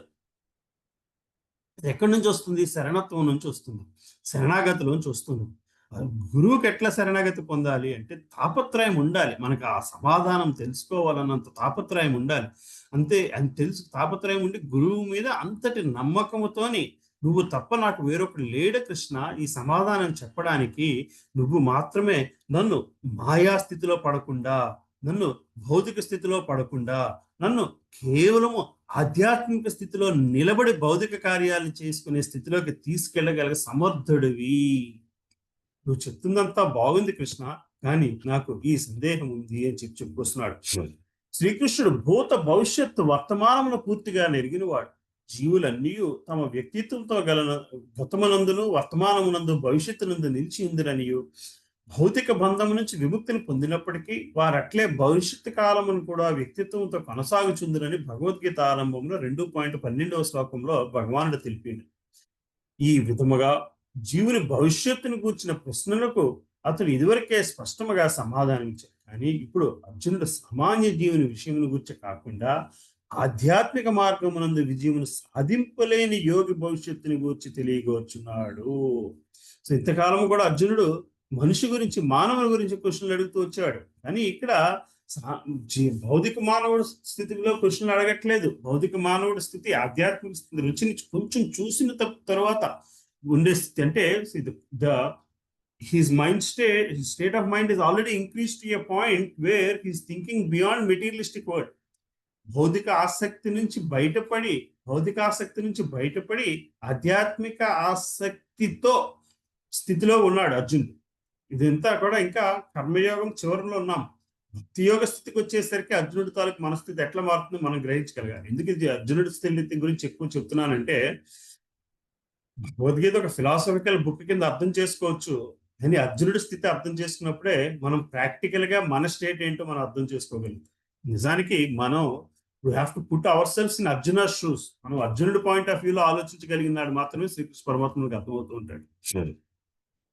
కానీ ఇప్పుడు అర్జునుడు సామాన్య జీవన విషయముగా కాకుండా ఆధ్యాత్మిక మార్గం విజయం సాధింపలేని యోగి భవిష్యత్తు గురించి తెలియవచ్చున్నాడు. వాస్తవుకు శ్రీకృష్ణుడితో సమానులు గాని అతని కంటే అధికులు గాని ఎవ్వరూ లేరు కనుకనే యోగులు మరియు తత్వవేత్తలను పిలువబడేవారు కూడా ప్రకృతి దయపై ఆధారపడి ఉండేవారే కనుక మాటికి శ్రీకృష్ణునికి సమానులు కాజాలు. శ్రీకృష్ణుడు భూత భవిష్యత్తు వర్తమానంలో సంపూర్ణముగా ఎరిగి ఉండేటి చేత అతని తీర్పు సర్వ సందేహములకు సంపూర్ణ సమాధానం. కానీ అతనిని మాత్రము ఎవ్వరూ ఎరుగుజాలు. శ్రీకృష్ణుడు మరియు కృష్ణ చైతన్యము గల భక్తులు మాత్రమే ఏది ఏమిటి అనే విషయమును పూర్తిగా ఎరిగి ఉండును. సో ఇంతవరకు మనము ఆధ్యాత్మిక చింతన ప్రారంభించి శ్రీకృష్ణ పరమాత్మ మీద పూర్తి సంపూర్ణ నమ్మకము పెట్టగలిగినప్పుడు మాత్రమే మనము ఆ భక్తితోని ఆయనని సంపూర్ణంగా అర్థం చేసుకోగల పరిస్థితి ఉంటుంది. సో అర్జునుడు తన భగవంతుడికి శరణు పొందడం నుంచి మనము కూడా అటువంటి స్థితికి వెళ్ళగలగాలి అనేది మనం గ్రహించాల్సిన విషయం. సరే, దీనికి భగవంతుడు చెప్పిన సమాధానం చూద్దాం. చదువుతారమ్మా? చదవండి. 40వ శ్లోకము. శ్రీ భగవానువాచ పార్థ నైవేహ నాముత్ర వినాశస్తస్య విద్యతే నహి కళ్యాణ కృతచిద్ దుర్గతిం తాత గచ్చతి. శ్రీ భగవానుడు పలికాడు, పార్థ, శుభకార్యాలలో నెలకొన్నట్టి యోగి ఈ లోకంలో గాని పరలోకంలో గాని వినాశము చెందడు. మిత్రమా, మంచి చేసేవాడు ఏనాడు చెడు చే పరాజితుడు కాడు. Thank you Prabhuji. హరే కృష్ణ. హరే కృష్ణ. హరే కృష్ణ. ఓ పార్థ, ఇక్కడ శుభకార్యం అనేసరికి భగవత్ కార్యము అని మనం గ్రహించగలగాలి. అంటే భగవంతునికి సంబంధించిన కార్యాన్ని శుభకార్యం కింద భగవంతుడు చెప్పుకొస్తున్నారు. అంతేగాని ఒక గృహప్రవేశమో ఇటువంటివి కాదు. మనము గృహప్రవేశం కానీ వేరొక దానిని కూడా శుభకార్యం అని ఎందుకంటాము అంటే ఆ కార్యము భక్తిలోకి తీసుకువెళ్ళే విధముగా ఉండాలి. ఇప్పుడే శుభకార్యం అవుతుంది. ఏదైనా శుభకార్యము అంటే భౌతిక ఆనందం ఇచ్చేది శుభకార్యము కాదు. శుభకార్యము అంటేనే ఆధ్యాత్మిక ఆనందాన్ని ఇవ్వగలిగేదే శుభకార్యం. మా ఇంట్లో ఈ పూజ చేసుకుంటున్నామండి, ఈ యజ్ఞం చేస్తున్నామండి, ఈ యాగం చేస్తున్నామండి, ఈ నోము చేస్తున్నామండి అంటే ఇవన్నీ శుభకార్యాలు. ఎందుకంటే ఆ కార్యాలన్నిటిలో కూడా భగవంతుడి సెంట్రిక్ గా జరుగుతున్నాయి కాబట్టి మనము భౌతిక ప్రపంచం నుంచి భౌతిక స్థితిలోంచి ఆధ్యాత్మిక స్థితిలో ఆలోచించడానికి అవకాశం ఇచ్చే కార్యాలు అవన్నీ అలాగ అయి ఉండాలి. వాళ్ళ రేపు అలా ఉంటున్నాయా లేదంటే అది వేరే విషయం. ఎందుకంటే ఇవాళ రేపు శుభకార్యం అంటే నలుగురిని పిలవడము, మన మన స్థాయికి తగ్గో స్థాయికి మించో నా స్థాయి ఇంతది అని నిరూపించుకునే విధముగా దాన్ని డెకరేట్ చేయడమో, దానికి తగ్గట్టు ఏంటి క్యాటరింగ్ ఇవ్వడమో, ఒక స్టేటస్ ని తెలుపుకునే కార్యం శుభకార్యం కింద చేసుకొస్తున్నాం. శుభకార్యం అంటే అది భగవంతుడి సెంట్రిక్ గా ఒక పుట్టినరోజు జరుపుకోవడమో, ఈ గృహప్రవేశమో చేస్తుంది. శుభకార్యం ఎందుకయింది అంటే అందులో పూజ చేస్తున్నాము, నలుగురిని పిలుస్తున్నాము, నలుగురిని భక్తి మార్గంలో నిలబడే విధంగా ఆ పూజ నిలబెట్టగలగాలి. Has to be some kind of transcendental activity has to be there, లేకపోతే శుభకార్యం కాదు. ఓ పార్థ, శుభకార్యములను నియుక్తుడైన వాడు ఈ లోకమును గాని ఆధ్యాత్మిక లోకను గాని వినాశమును పొందడు. మిత్రమా, మంచి చేయువాడెన్నడును చెడుచే పరాజితుడు కాడు. మంచి చేయువాడెన్నడూ కూడా చెడు చేత పరాజితుడు కాదు. సింపుల్ టర్మ్స్ లో పెడుతున్నారు. One who does good my friend is never overcome by evil. ఇక్కడ మంచి అంటే ఏమిటి? మళ్ళీ నలుగురికి సేవ చేయడం అన్నది కాదు. మంచి అంటే ఆధ్యాత్మికంగా ఎదగడమే మంచి. మంచి అంటే మంచి చేసేవాడికి చెడు ప్రభావము చేత పరాజితుడు కాడు. మంచి అంటే ఆత్మకి ఏంటి మంచి? యోగత్వం మంచి, భగవంతునితో బంధము మంచిది, మిగతాది ఏదైనా చెడే. ఎప్పుడైతే నువ్వు ఆ భగవంతునితో బంధానికి కావాల్సిన ప్రయత్నం చేస్తున్నావో అటువంటి వ్యక్తి చెడుతోని పరాజితులు పొందే అవకాశమే లేదు. నువ్వు ఇటువంటి వ్యక్తి ఇటుకీ చెందిని ఒక మేఘంతో పోలుస్తున్నావు, కానీ అటువంటి వ్యక్తికి పరాజయం పొందే అవకాశమే లేదు అని చెప్పి వస్తున్నారు. సరే, శ్రీమద్ దీనికి శ్రీ ప్రభుపాదుల వారి భాష్యం చూద్దాం. శ్రీమద్ భాగవతం నందు నారదముని వ్యాసదేవునికి ఈ విధముగా ఉపదేశించున్నాడు. త్వక్త్వా స్వధర్మం చరణాంబుజం హరర్భేజన్న పక్వోత పత్తేతుతో యది యత్రక్వ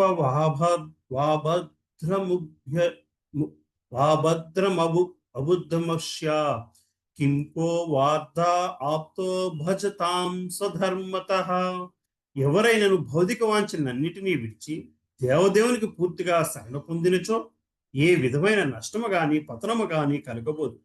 కానీ భక్తుడు కాని వాడు తన విద్యుత్ ధర్మమును సంపూర్ణంగా నెలకొనిను ఇట్టి లాభమును పొందకపోవచ్చును. సో ఇటుకీ కాకని రావడ కింద పైపోతాను కదా, ఆధ్యాత్మికంగా నేను సంపూర్ణత్వాన్ని ఎదగక ముందే పడిపోతే అని చెప్పి అర్జునుడు అడిగిన ప్రశ్నకి శ్రీల ప్రభుపాదుల వారు కృష్ణుడు చెప్పిన సమాధానంలో భావంగాను కృష్ణుడు ఏం చెప్తున్నారు? మంచి మార్గంలో ఉన్నవాడు చెడుతోని జయింపబడలేడు, శుభకార్యముతోని ఎన్నడూ నశింపలేము. శుభకార్యం అంటే ఏంటి? మళ్ళీ భగవంతుని శరణ పొంది ఆత్మకు భగవంతునితోని యోగం అందించే కార్యం శుభకార్యము. సో భౌతిక వాంఛలన్నింటినీ విడిచి దేవదేవుని పూర్తిగా శరణ పొందినచో ఏ విధమైన నష్టము గాని పతనము గాని జరగబోదు. సో ఆధ్యాత్మిక మార్గంలో ఉన్నావు, పూర్తిగా చేరలేదు, భౌతిక సుఖాన్ని త్యాగం చేశావు, దాని వలన నీకు లాభం వస్తుందేమో కానీ నష్టం అయితే రాదు. ఒకవేళ లాభం రాకపోవచ్చు, ఒకవేళ పూర్తిగా ఆ స్థితిలో లేకపోతే లాభం లేకపోవచ్చు, కానీ నష్టం అయితే ఉండదు. భౌతిక ప్రపంచంలోని నువ్వు ఎంతో ఉన్నత స్థితికి వెళ్ళినా సరే దానివల్ల లాభం అయితే ఏమీ లేదు. లాభం అయితే ఏమీ లేదు అంటే అర్థమవుతుంది కదమ్మా. సో యు మైట్ సో ఏమీ రాకుండా పరీక్ష రాసామనుకోండి, ఫెయిల్ అయితే అవుతావేమో, పాస్ అయ్యే అవకాశం కూడా ఉందిగా. ఏమీ రాకుండా పరీక్ష రాసి అటెంప్ట్ చేసావు అనుకోండి, పాస్ అవుతావు, పాస్ అయ్యే అవకాశం ఉంది. అయితే పాస్ అవుతావు, లేకపోతే ఇప్పుడున్న స్థితి కంటే చెడు స్థితికి వెళ్ళే అవకాశం లేదు. సో నువ్వు పరీక్ష రాయకుండా ఆ టైంతోని ఇంకొకటి చేసుకున్నావి ఆ 3 గంటలు ఇంకొక మంచి కార్యంలోని, ఇంకొక భౌతిక కార్యంలోని నువ్వు వినియోగించుకున్నావు అనుకో, దానివల్ల ప్రయోజనం అయితే లేదు. దానివల్ల విజయం అనిపించవచ్చు నీకు, అది విజయం అనిపించవచ్చు, కానీ ఆధ్యాత్మికంగా దానివల్ల ప్రయోజనము లేదు. అంటే there is nothing called materialistic achievement. There is nothing called materialistic achievement, even if you achieve the land of Swargaloka, but it's of no use. దానివల్ల పెద్ద ప్రయోజనం లేదు. భక్తుడు కానివాడు తన వ్యక్తి ధర్మములందు సంపూర్ణముగా నెలకొని ఎట్టి లాభమును పొందకపోవచ్చు. భౌతిక అద్యము కొరకై భౌతిక అభ్యుదయము కొరకై శాస్త్ర నిర్దేశములైన కర్మలు అనేకములు కలవు. జీవితమునందులే ఆధ్యాత్మిక పురోగతి కొరకు, అనగా కృష్ణ చైతన్యం కొరకై యోగి అట్టి సమస్త భౌతిక కార్యకలాపాలని త్యజింపవలేదు. ఎవరైనా నువ్వు పూర్తిగా కృష్ణ చైతన్యములను అనుసరించినచో దాని ద్వారా అతడు అత్యున్నత పరిపూర్ణత్వమును పొందవచ్చు. కానీ అట్టి పరిపూర్ణత్వ స్థితిని పొందజాలనిచో అతడు భౌతికముగాను మరియు ఆధ్యాత్మికంగాను నష్టపోవచ్చునని ఎవరైనా వాదింపవచ్చు. వ్యక్తి ధర్మమును విధిగా నిర్వహింపనవాడు తత్ఫలితములను అనుభవింపవలసి వచ్చునని శాస్త్ర గ్రంథంలో నిర్దేశింపబడింది. కనుకనే ఆధ్యాత్మిక కర్మలను చక్కగా నిర్వహింపలేని వాడు కూడా కర్మఫలములచే ప్రభావితులు కాగలడని భావించే అవకాశం కలదు. కానీ ఈ విషయమున ఉత్తీర్ణుడు కాని యోగి ఎట్టి కలతను పొందవలసిన అవసరం లేదని శ్రీమద్ భాగవతము నిశ్చయముగా తెలుపుచున్నది. ఒకవేళ ఈ ఆధ్యాత్మిక మార్గంలోని నువ్వు ఫైనల్ గోల్ని రీచ్ అవ్వకపోయినా సరే, నువ్వు ఇందులో భయపడాల్సింది ఏమీ లేదు అని చెప్పి భాగవతం చెప్తుంది. నిర్దిష్ట ధర్మమును పరిపూర్ణముగా నిర్వహింపనందున అతడు దుష్ఫలితములకు గురి అయినను ఇట్టిన నష్టమును పొందడు. ఎందుకనగా శుభప్రదమైన కృష్ణ చైతన్యమును ఎన్నడూ విస్మరింపబడదు. అంతేకాకుండా ఆ విధముగా నెలకొనినట్టు వాడు తదుపరి జన్మమునందు అధమ కులమునందు జన్మించినను దానిని కొనసాగించగలుగును. అట్లుగాక మానవుడు దిగ్ధర్మమును శ్రద్ధగా నిర్వహించినను కృష్ణ చైతన్యములలో లేనివాడైనచో శుభఫలములను పొందలేకపోవచ్చును. సో మానవుడు శుభఫలాన్ని పొందాలి అంటే దానికి ఒకటే మార్గము, అది భక్తి మార్గము అన్నది మనము గ్రహించగలగాలి. భక్తి మార్గంలో లేనప్పుడు ఎంత శుభము అనిపించినా సరే దాని వలన ప్రయోజనము లేదు అని మనము గ్రహించగలగాలి. ఒక్క నిమిషం అమ్మా, let me just go get some water and just putting things in class here. Right. So any questions so far? Ma? You reiterating same point again and again?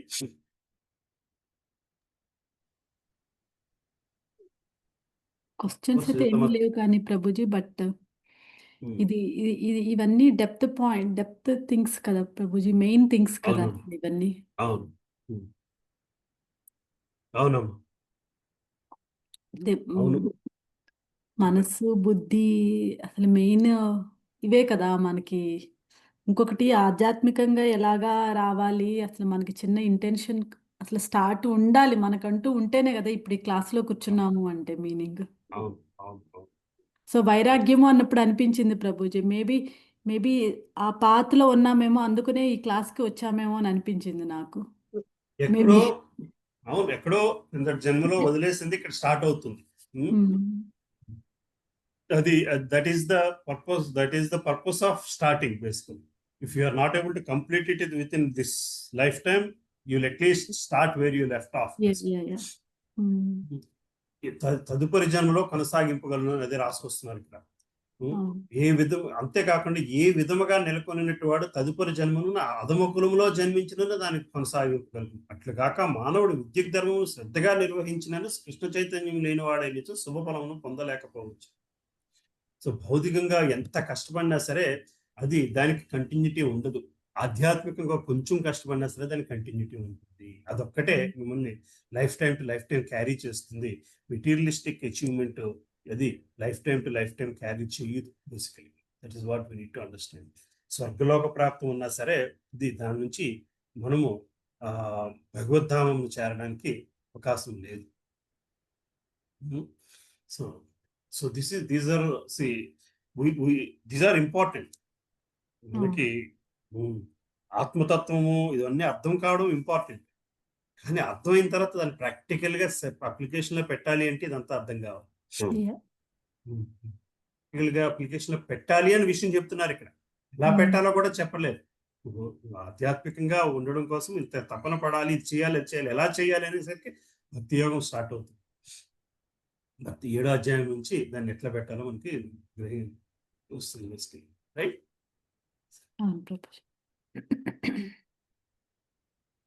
దీనిని మనము ఈ కింది విధంగా అర్థం చేసుకోవచ్చు. మానవుడు క్రమబద్ధులు కాని వారిని 2 విభాగాలుగా విభజించవచ్చు. మరు జన్మను గూర్చిన జ్ఞానము ఏమాత్రము లేకుండా లేదా ముక్తిని గూర్చిన చింతన కలిగి ఉండక కేవలము పశుప్రాయమైన ఇంద్రియ తృప్తి అందే బద్ధులు కొని ఉండేది వారు క్రమబద్ధులు కానివారు. శాస్త్ర గ్రంథములందు నిర్దేశింపబడిన విద్యుక్త ధర్మములను సిద్ధాంతములను విధిగా అనుసరించేవారు క్రమబద్ధులు. క్రమబద్ధులు కానివారు నాగరికులైనను అనాగరికులైనను విద్యావంతులైనను విద్య లేని వారైనను బలవంతులైనను బలహీనులైనను సర్వులు పశుప్రవృత్తితో నిండి ఉంది. వారి కార్యము లేనప్పుడు శుభప్రదములు వారి కార్యములు ఎప్పుడునూ శుభప్రదములు కాజాలవు. సో ఆ విధముగా భక్తి లేని వాళ్ళు ఎంత గొప్పవాళ్ళు అయినా సరే వాళ్ళ కార్యములు శుభకార్యము అని చెప్పడానికి వీలు లేదు. ఎందుకనగా ఆహార నిద్ర భయం 5 దినములను పశు ప్రవృత్తులలో నెలకొనేట్టు వారు ఎల్లప్పుడూ దుఃఖపూరితమైన భౌతిక జీవితమునందే శాశ్వతముగా నిలిచి ఉంది. అట్లుగాక శాస్త్ర నిర్దేశమునందు అనుసరించి క్రమబద్ధమైన జీవితమును గడుపుతూ క్రమముగా కృష్ణ చైతన్య పురోభివృద్ధి సాధించి వారు తప్పక జీవిత అభ్యుదయమును పొందగలుగు. ఈ పుణ్య మార్గమును అనుసరించి వారిని తిరిగి 3 తరగతులుగా విభజించవచ్చు. శాస్త్రములందు నిర్దేశింపబడిన నియమ నిబంధనలను అనుసరించు భౌతిక సంపదను అనుభవించేవారు, భౌతిక జీవితము నుంచి మోక్షమును పొందుటకే ప్రయత్నించేవారు, కృష్ణ చైతన్యవంతులైన భక్తులు. ఈ భౌతిక సుఖము కొరకే శాస్త్రమునందు నిర్దేశింపబడిన నియమ నిబంధనలను అనుసరించుచు వారిని మరల 2 తరగతులుగా విభజించవచ్చు.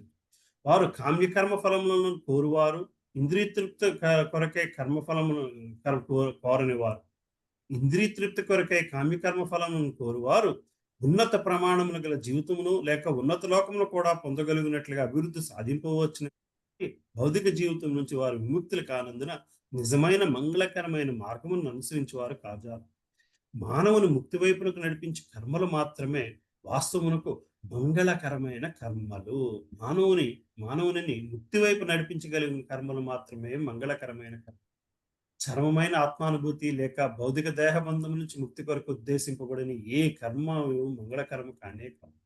కేవలం కృష్ణ చైతన్యముతో కూడిన కర్మయే మంగళకరమైనది. కనుకనే కృష్ణ చైతన్య మార్గమునందు అభివృద్ధిని సాధించడం కొరకై దేహమును కలుగు అన్ని రకాల అసౌకర్యములను స్వచ్ఛందముగా భరించువాడెవ్వడూ కూడా దృఢమైన శ్రద్ధ గల ఉత్తమ యోగి అనుభవం. ఇటు అష్టాంగ యోగ విధానపు ముఖ్య ప్రయోజనం కృష్ణ చైతన్యపు చరమానుభూతిని పొందుట కొరకే ఉద్దేశింపబడినందున అష్టాంగ యోగ అభ్యాసము కూడా మంగళకరమైనటిదే. ఈ విషయములు తమ సఖ్యానుసారము ప్రయత్నించి వారు ఎవరైనను పతన భయమును కలిగి ఉండనవసరం లేదు.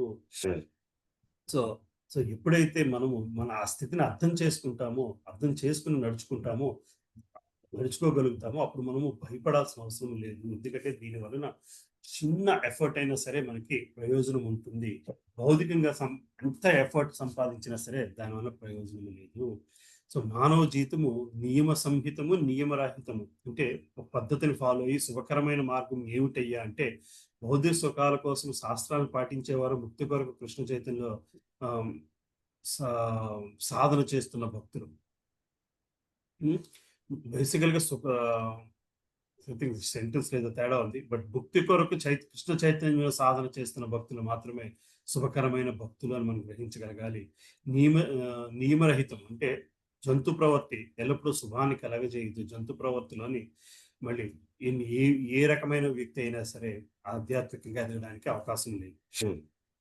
So I was talking to somebody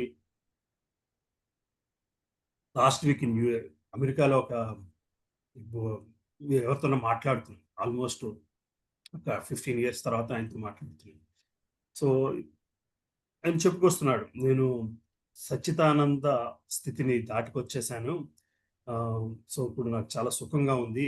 ఏం చేస్తున్నారంటే మరి అది స్థితిని దాటి అంటే అసలు ఆయన ఎవరినో గురువుని కలుసుకున్నారు. ఆయన గురువు చెప్పిన విషయం ఏంట, నువ్వు ఏమి చేయాలో నీకు క్లారిటీని సంపాదించడమే సచ్చిదానంద స్థితి అని చెప్పుకొచ్చారు.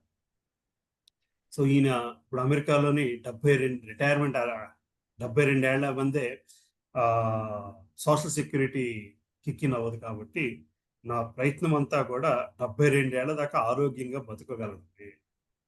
సో రోజుకి 4 వర్క్ ఫ్రమ్ హోమ్ ఉంది. సో రోజుకి 4 గంటలు జిమ్లో ఎక్సర్సైజ్ చేసుకుంటూ ఆరోగ్యం గురించి రోజు ఏం చేస్తున్నావా అంటే బాడీలోని ప్రోటీన్ లెవెల్ ఎంత ఉంది, ఈ విటమిన్ ఎంత ఉంది, ఆ విటమిన్ ఎంత ఉంది, మంత్ చెకప్ చేయించుకుంటూ దానికి తగ్గ ఇన్స్ట్రుమెంట్స్ అన్ని ఇంట్లో పెట్టుకుని so he's just monitoring himself so that he can live up to 72 years without any health issues, so that he is crossed and that is what is defined as సచ్చితానంద స్వరూప్ స్థితి అని చెప్పి ఎవరో యోగి ఆయనకి చెప్పారంట.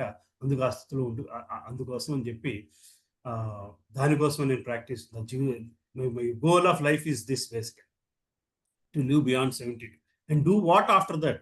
And what after that అంటే because life expectancy has gone up to 85-90. If my health is more important to take care and of anything else in life, that is how it has become to basically. అంటే ఫిలాసఫీని కూడా జనాలు ఎలాగ misuse చేసేస్తున్నారు, misguide చేసేస్తున్నారు. Basically ఇది philosophical terms పెట్టేసి నువ్వు ఏమి చేయాలో కంప్లీట్ గా గ్రహించగలిగితే అదే సచ్చిదానంద స్థితి అని చెప్పుకొచ్చేసారు. అంటే 2 విషయాలు ఇక్కడ జరుగుతాయి. మనం ఏమి చేయాలి, ఏమిటి మనకు భౌతికంగా ఆనందం ఇస్తుంది అన్న క్లారిటీ కూడా దొరకట్లేదు జనాలకి. అంటే భౌతిక ఆనందమే ఆధ్యాత్మిక ఆనందంతో సత్సమానమైంది అని చెప్పి ఈక్వేట్ చేసేసే స్థితికి వస్తున్నారు. ఈ మొత్తం ఈక్వేషన్లోని భగవంతుడు అన్న మాట లేదు. సో జరిగిన ఒక good aspect of this is నువ్వు ఆ సచ్చిదానంద స్థితిలో ఉండాలి అంటే నాన్ వెజ్ మానేయాలి అని చెప్పారంటే అది మానేసి. So that extent he's fine. But because of that he thinks his body protein issues వచ్చేసాయని చెప్పి started taking all kind of non-veg products but not non-veg in the home. This is even different concept of bad concept మాట నాకు అడిగితే.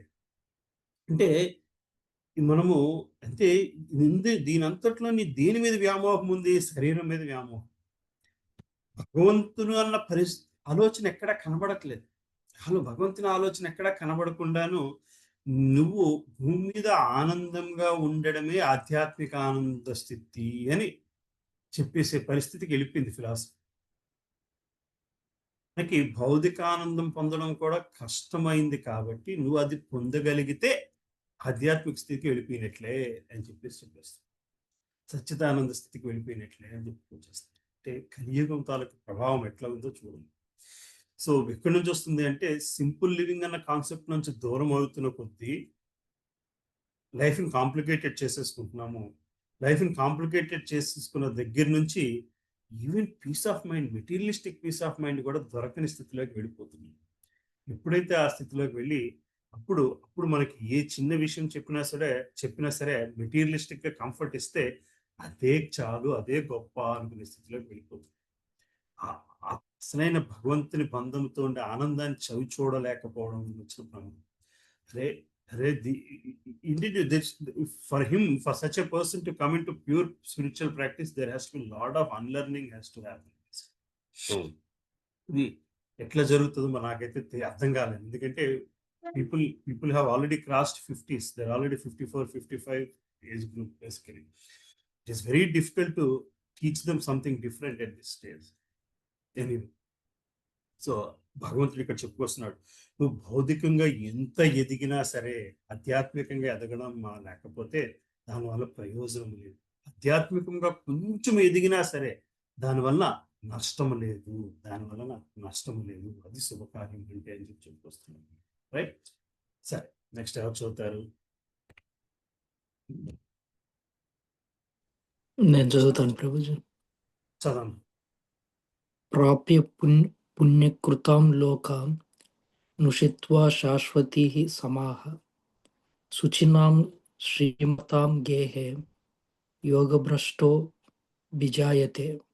అనువాదం: ఉత్తీర్ణుడు కాని యోగి, యోగభ్రష్టుడు పుణ్యజీవులు వసించు పుణ్యలోకములందు అనేక సంవత్సరములు సుఖములను అనుభవించిన పిదప పవిత్రుల కుటుంబమున గాని లేదా శ్రీమంతుల గృహమున గాని జన్మించును.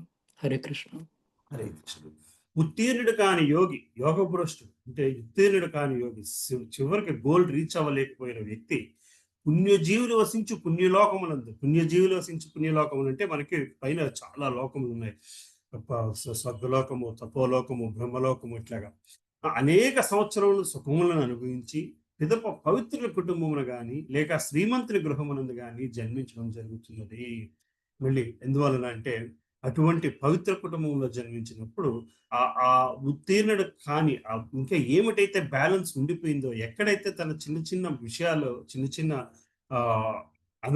ఏంటి కరెక్షన్స్ జరగాలో అటువంటి కరెక్షన్స్ జరగగలిగే స్థితిలోని ఆయన పుట్టడం జరుగుతుంది అని చెప్పి భగవంతుడు చెప్పుకొస్తారు.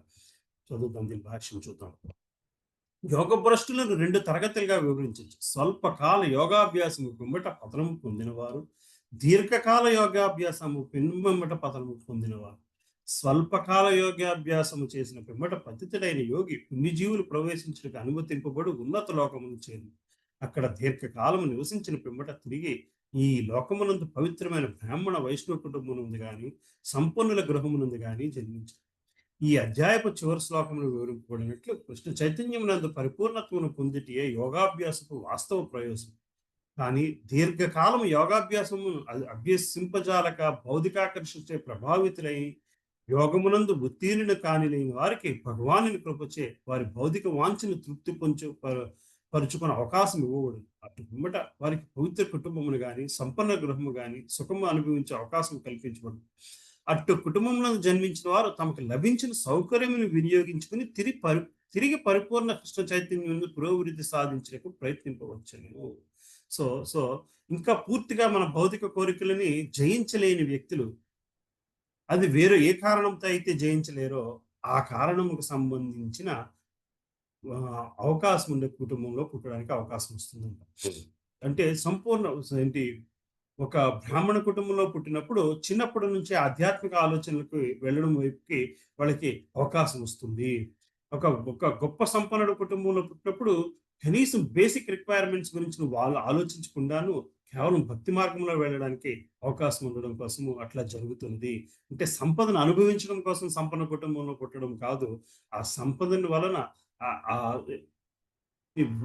దానిని అనుభవించి వైరాగ్యతత్వాన్ని పొంది పూర్ణంగా భగవత్ని భక్తి మార్గంలోకి వెళ్ళే అవకాశం కోసం అటువంటి కుటుంబంలో జన్మించడం జరుగుతుంది తప్పితే దానికోసం మనం మధ్యలో మనం సంపన్నుల కుటుంబంలో పుట్టడం కోసము మనం భక్తి మార్గంలోకి రావడం అన్నది రైట్ పర్సెప్షన్ కాదు. రైట్. సో అంటే ఇక్కడ మనం నేర్చుకోవాల్సింది ఏంటంటే మనం ఏ కారణము చేత అయినను సంపూర్ణ స్థితికి చేరుకోలేకపోతే దానిని ఆ స్థితికి తీసుకువెళ్ళే బాధ్యతను భగవంతుడు తీసుకుంటాడు. మరో జన్మలో మనకి అవకాశాన్ని ఇచ్చే బాధ్యతను భగవంతుడు తీసుకుంటాడు. మనకి అవకాశం ఇచ్చే బాధ్యతనే తీసుకుంటాడు. అవకాశాన్ని సద్వినియోగపరుచుకుంటామా దుర్వినియోగపరుచుకుంటామా అన్న ఆ స్వేచ్ఛ మనకి ఎప్పుడూ ఉంది. నిజం చెప్పాలంటే ఈరోజు ఈ క్లాస్లో కూర్చున్న వాళ్ళందరూ కూడా ఏదో విధంగా ఎంతో కొంత భక్తి మార్గంలో ఉండడానికి అవకాశాన్ని భగవంతుడు ఇస్తున్నాడు. ఇది మనం సద్వినియోగపరుచుకుంటామా దుర్వినియోగపరుచుకుంటామా అన్నది మన స్వేచ్ఛ మనకున్నది. ఆ స్వేచ్ఛ మనల్ని నెక్స్ట్ జర్నీ ఏంటన్నది డిసైడ్ చేస్తుంది. కృష్ణ నెక్స్ట్ ఈ శ్లోకం ఎవరు చదువుతారు? 42 చదవనామా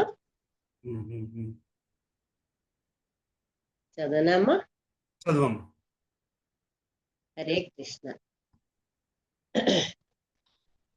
అథవా యోగినామేన కులే భవతి ధీమతాం ఏతద్ధి దుర్లభతరం లోకే జన్మయదీదృశం.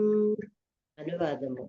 లేక అనగా దీర్ఘకాల యోగాభ్యాసము పిమ్మటయు ఉత్తీర్ణుడు కానిచో అట్టి యోగి గొప్ప జ్ఞానవంతులైన యోగుల కుటుంబమున జన్మించును.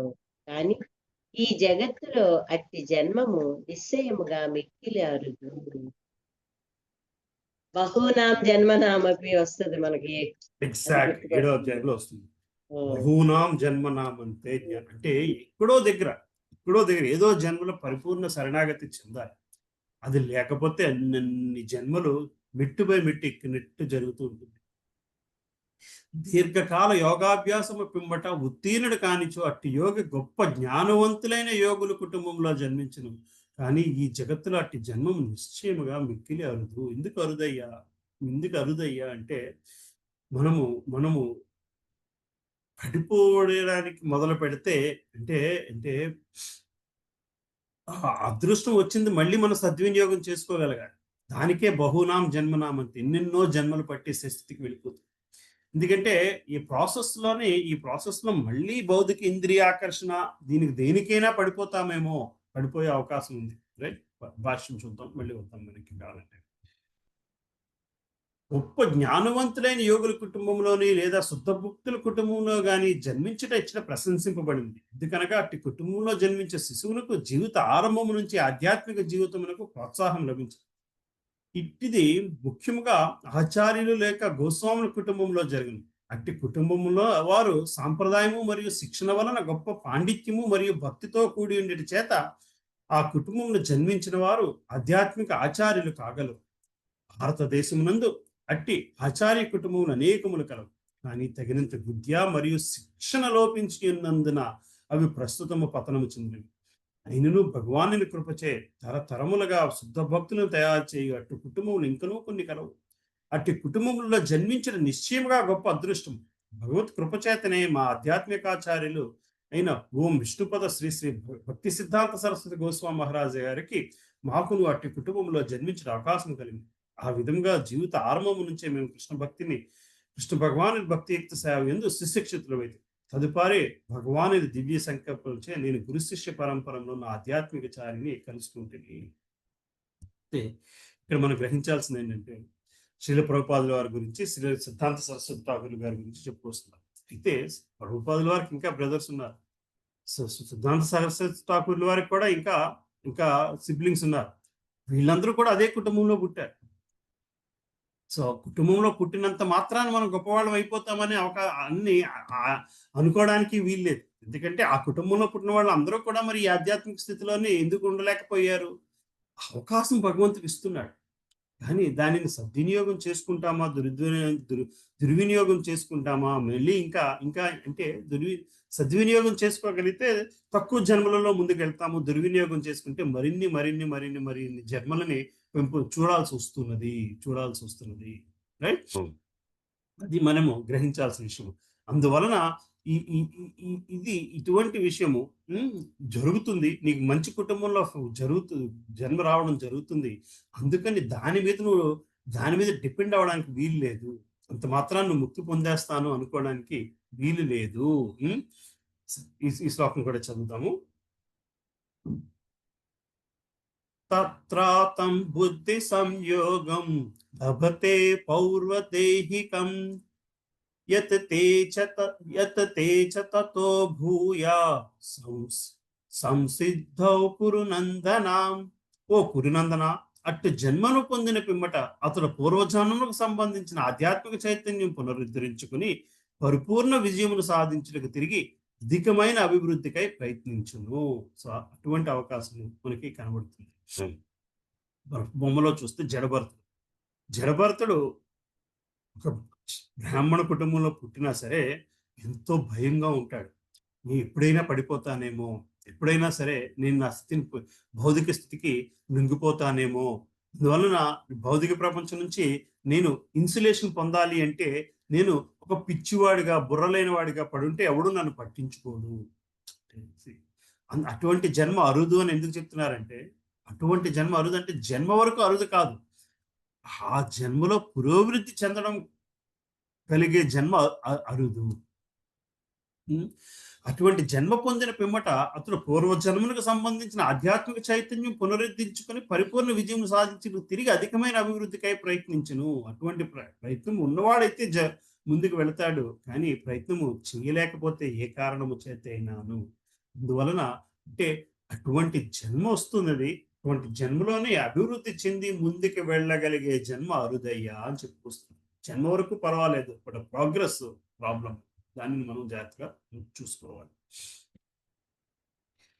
ప్రోగ్రెస్ కూడా దేని మీద ఆధారపడి ఉంటుంది? మన ప్రస్తుత జన్మ మీద ఆధారపడి ఉంటుంది.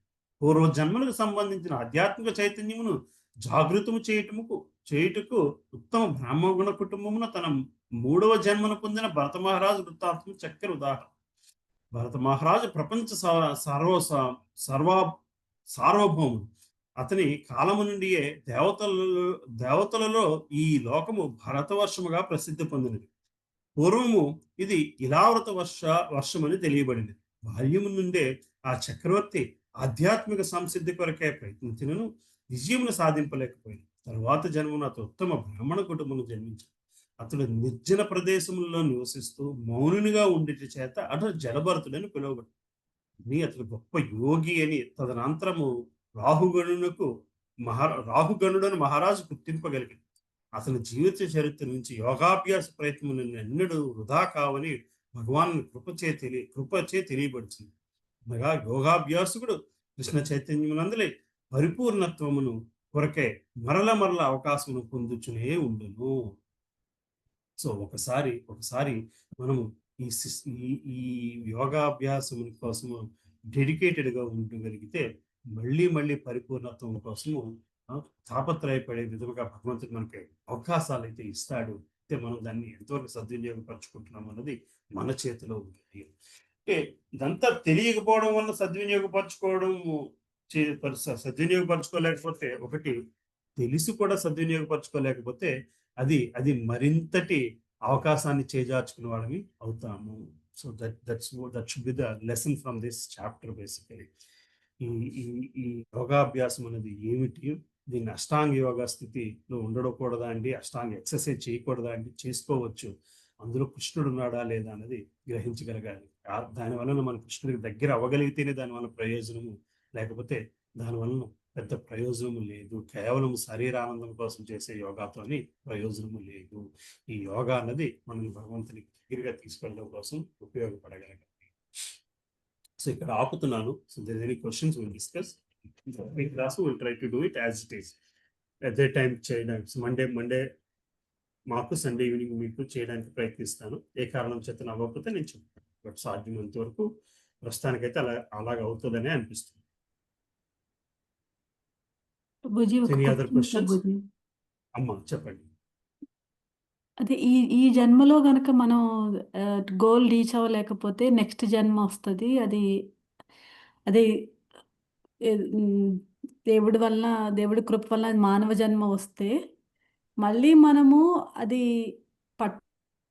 వస్తేనే మనం మళ్ళీ ముందుకు వెళ్తాం. మనం పట్టుకోకపోతే మళ్ళీ ముందుకు వెళ్ళం, మళ్ళీ పడిపోతామే కదా ప్రభుజీ. మనం లైఫ్ అయితే వస్తుంది అంటున్నారా? అవకాశం ఫేవరబుల్ సిచ్యువేషన్స్ అయితే వస్తాయి. ఫేవరబుల్ సిచ్యుయేషన్స్ వస్తాయి, కానీ మనం we need to hold it కదా. నీడ్ టు హోల్డ్ చేస్తామా లేదా అన్నది మళ్ళీ మనకే ఉంటుంది. మనసు ఉంటుంది. అంటే ఫేవరబుల్ సిచ్యువేషన్స్ లేని వాళ్ళు కూడా చాలా మంది. అంటే రాక్షస లోకంలో పుడితే వాళ్ళకి ఫేవరబుల్ సిచ్యువేషన్ లేదు. అవును. రాక్షస లోకంలో ఎందుకు పుడుతున్నారు? ఒకానొక బలమైన కోరికను తీర్చుకోవడానికి ఆ లోకం అవకాశం ఇస్తుంది. జంతు ప్రవృత్తితో ఉండగలిగే కోరికల్ని తీర్చుకోవడం కోసము అసుర లోకాల అవకాశం ఇస్తుంది. You don't have to feel guilty about living like an animal. Then you go there and enjoy what you want without guilt. అవుతుంది కదమ్మా. నో, నేను ఆ టైప్ ఆఫ్ జన్మ నాకు అదంతా గిల్ట్ ఉంది. ఆ గిల్ట్ ఉన్నప్పుడు then you don't have the opportunity to go to that kind of world, right? So విచ్చలవిడిగా తిరుగుతున్నాను, that is what I feel happy, then you get that kind of life. That kind of situation where you'll get a life where that kind of situation is very favorable. Bodily enjoyment కోసం కొన్ని life జీవితాలు, కొన్ని పరిసరాలు దానికి comfort ఇవ్వగలిగే స్థితి వస్తుంది. అందుకే కదా భారతదేశంలో పుట్టడం కూడా ఒక గొప్ప వరము అని చూపిస్తాం. ఎందుకంటే you have an opportunity to listen to these things. There are places where you don't even have this opportunity. But those places are not wrong. They are not wrong in their own right. There are certain other things that those places are very favorable about. And that is your propensity in the previous lifetime, and so you're being born there, basically. Okay. So గుణానుసారమే విభజన జరిగినా సరే కర్మానుసారము కూడా కొంతవరకు ఆ position ఎక్కడ పుడతాము అన్నది depend అయింది. But then because of your certain aspects or certain endeavor, you are going to be given those chances. Those opportunities come again and again. How much you want to grab it is still up to you, because Krishna is not going to force you unless you want him to force you. Yeah. Unless you request him to force you, unless you pray him to force you, then he force you. And then you can't complain about why did you take this away from me, why did you take this away from me, because you asked for it. The end of it, it is important. Our effort is important. The endeavor is important. The endeavor is important. That is what is surrendering your free will is all about. You will surrender chesegalagali. That is what is surrender is all about. Surrendering the free will. That's the only way out of. There's no other way. ఇంకెవరైనా ఇంకో పద్ధతి ఉంది, ఇంకో పద్ధతి ఉంది, short cut ఉంది అంటే భక్తి లేదు. There are shortcuts to get to Prema Bhakti state, but there's no shortcut without getting Prema Bhakti. Yeah. There are people who reach that state very quickly. There are people who reach to that state very quickly because they get an opportunity, they grab it and they move on. So then that opportunity is equally available. Some people don't grab, even though they are qualified to grab. They're eligible to grab. God has created the situation for them to grab. Then they miss it, they'll come back again and again. By then there is time or not, we don't know. The Yamadharmara system, another system that takes over.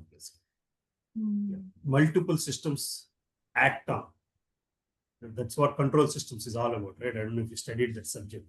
Multiple systems act on. That is tuning, fine tuning of systems. Even in the school, there is spiritual system running around. Then there is a material system that's running around.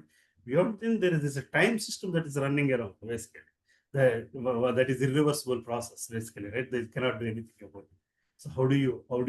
You should not get lost in these things.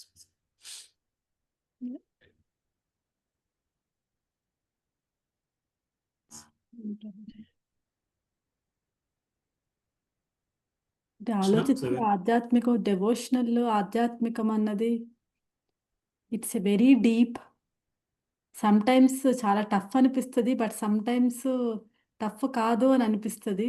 So many thoughts in this Prabhuji. Yes, it doesn't have to be deep. You understand conceptually, you understand it is deep, and you don't have to go to understand the depth of it. All you have to do is surrender and get into bhakti mode. Yeah. Then you don't have to worry about how deep it is. That is what Jnana is doing. That is what Jnana is trying to understand the depth of it. But you don't want to understand the depth of it. You want to understand the fruit of it. You want to taste the fruit of it and grab the fruit of it, basically. It doesn't matter. That is what it is. That is what is Bhakti Yoga is all about, basically. It is simple in that sense. ఆ సముద్రం చాలా లోతు, దాని మీద పడవ మీద ప్రయాణించడానికి దాని లోతుతో నాకు సంబంధమే ఉంది. I would design my boat based on the depth, not necessarily. I design the boat that will let me float, basically. Then I don't need to understand the depth of the river, basically. I need to understand that it is deep and I need a boat. Then you focus all the time understanding the depth of it, then you are Jnani. Then that's what Jnani is doing. Krishna book ఈరోజు morning అంతా అదే కదా Prabhuji. Brahmagita. It was a mind twisting chapter, actually. Radharani and Brahmagita, basically, the conversation, basically. It takes you to the bottom of a feeling, it takes you to the top of the feeling, basically. Gauranga Darshan ప్రభు తెలుగు ఈ కార్తీక మంత్వి అన్ని చాలా బాగున్నాయి ప్రభుజీ అవి. Okay same time, అదే time కదా మన class time లో. అంటే తర్వాత అది రోజు ఉందా, ఫ్రైడేసేనా? అంటే ఈ రోజు ఉన్నట్టుంది ఒకటి. మొన్న ఒక కపుల్ ఆఫ్ డేస్ బ్యాక్ గోపిగీత గురించి మాట్లాడారు. మాట్లాడాను. గోపి గురించి. అది నేను యూట్యూబ్‌లో చూసాను ప్రభుజీ. లైవ్ క్లాస్ కాదు. యూట్యూబే. Okay okay okay. So yes, Soma, we have to listen to these classes more and more, but Yeah. just listening alone is not Doesn't sufficient.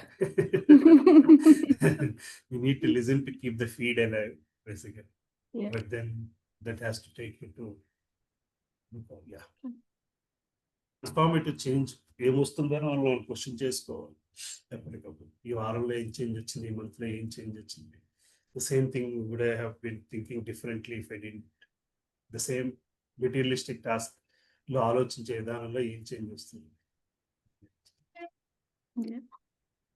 It's a nice journey when you start doing. Okay.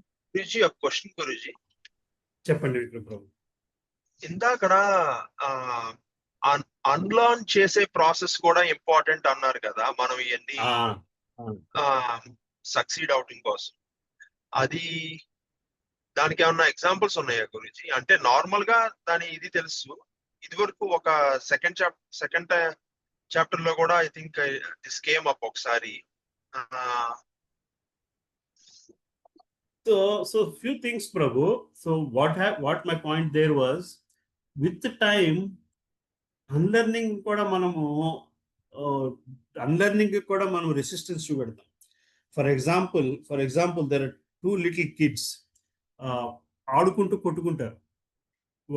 ఒక పిల్లాడు రెండో వాడితోని కట్టి జట్ piece అంటాడు. మళ్ళీ ఒక 10 నిమిషాలు మాట్లాడుకోడు. మర్నాడు చూస్తే ఇద్దరు మాట్లాడుకోవడం సగం పక్కన పెట్టేసి ఇద్దరు కలిసి ఆడుకుంటారు. So you see what I'm saying? At that age, the unlearning is also very easy. By the time you come to 50s, 60s, you have given your life to a philosophy, and suddenly you realize somebody tells you this is not the right way of thinking. Then it is very difficult for them to come out of that unlearning, come out of that way of thinking, because they have dedicated their lives in that way of thinking, and they are challenging the entire exercise of what they have done in their life, right? So for example, if somebody who has won a Nobel Prize in something, and we tell him without spirituality all this is a waste, how much can he accept it at that point of time? You see what I'm saying? There's so much of unlearning has to be done. And what I'm trying to say is the way, for example, success becomes a hindrance for spiritual progress for different reasons, because in spiritual progress there's element of surrender and all that. The same way, learning something will also become a resistance for you to learn the right thing. That's what I was trying to say there. Basically, you have already believed in something, so that is what makes a terrorist sometimes stronger in what he's doing, even though he realizes what he's doing is wrong, because he doesn't know anything else to do. Yeah. That you see what I'm saying, Prabhu? That's an extreme example. Terrorist is an extreme example. అంతే గురు, అర్థమైంది. Yeah. Yeah. Right. So my point there is, why we should actually try to teach this or give exposure of this philosophy to people at a very young age, because when they're learning other things, this option should always be available on their table. This option should be kept available always on their table. Otherwise, with age, it is very difficult, Prabhu, to come into the different path. Basically, unlearning is you're not open to unlearning. It's very difficult. That was my point. I don't know if I was making it clear. Yeah sure Guruji, అర్థమైంది. Just అసలు ఒకసారి ఆ concept touch చేద్దాం.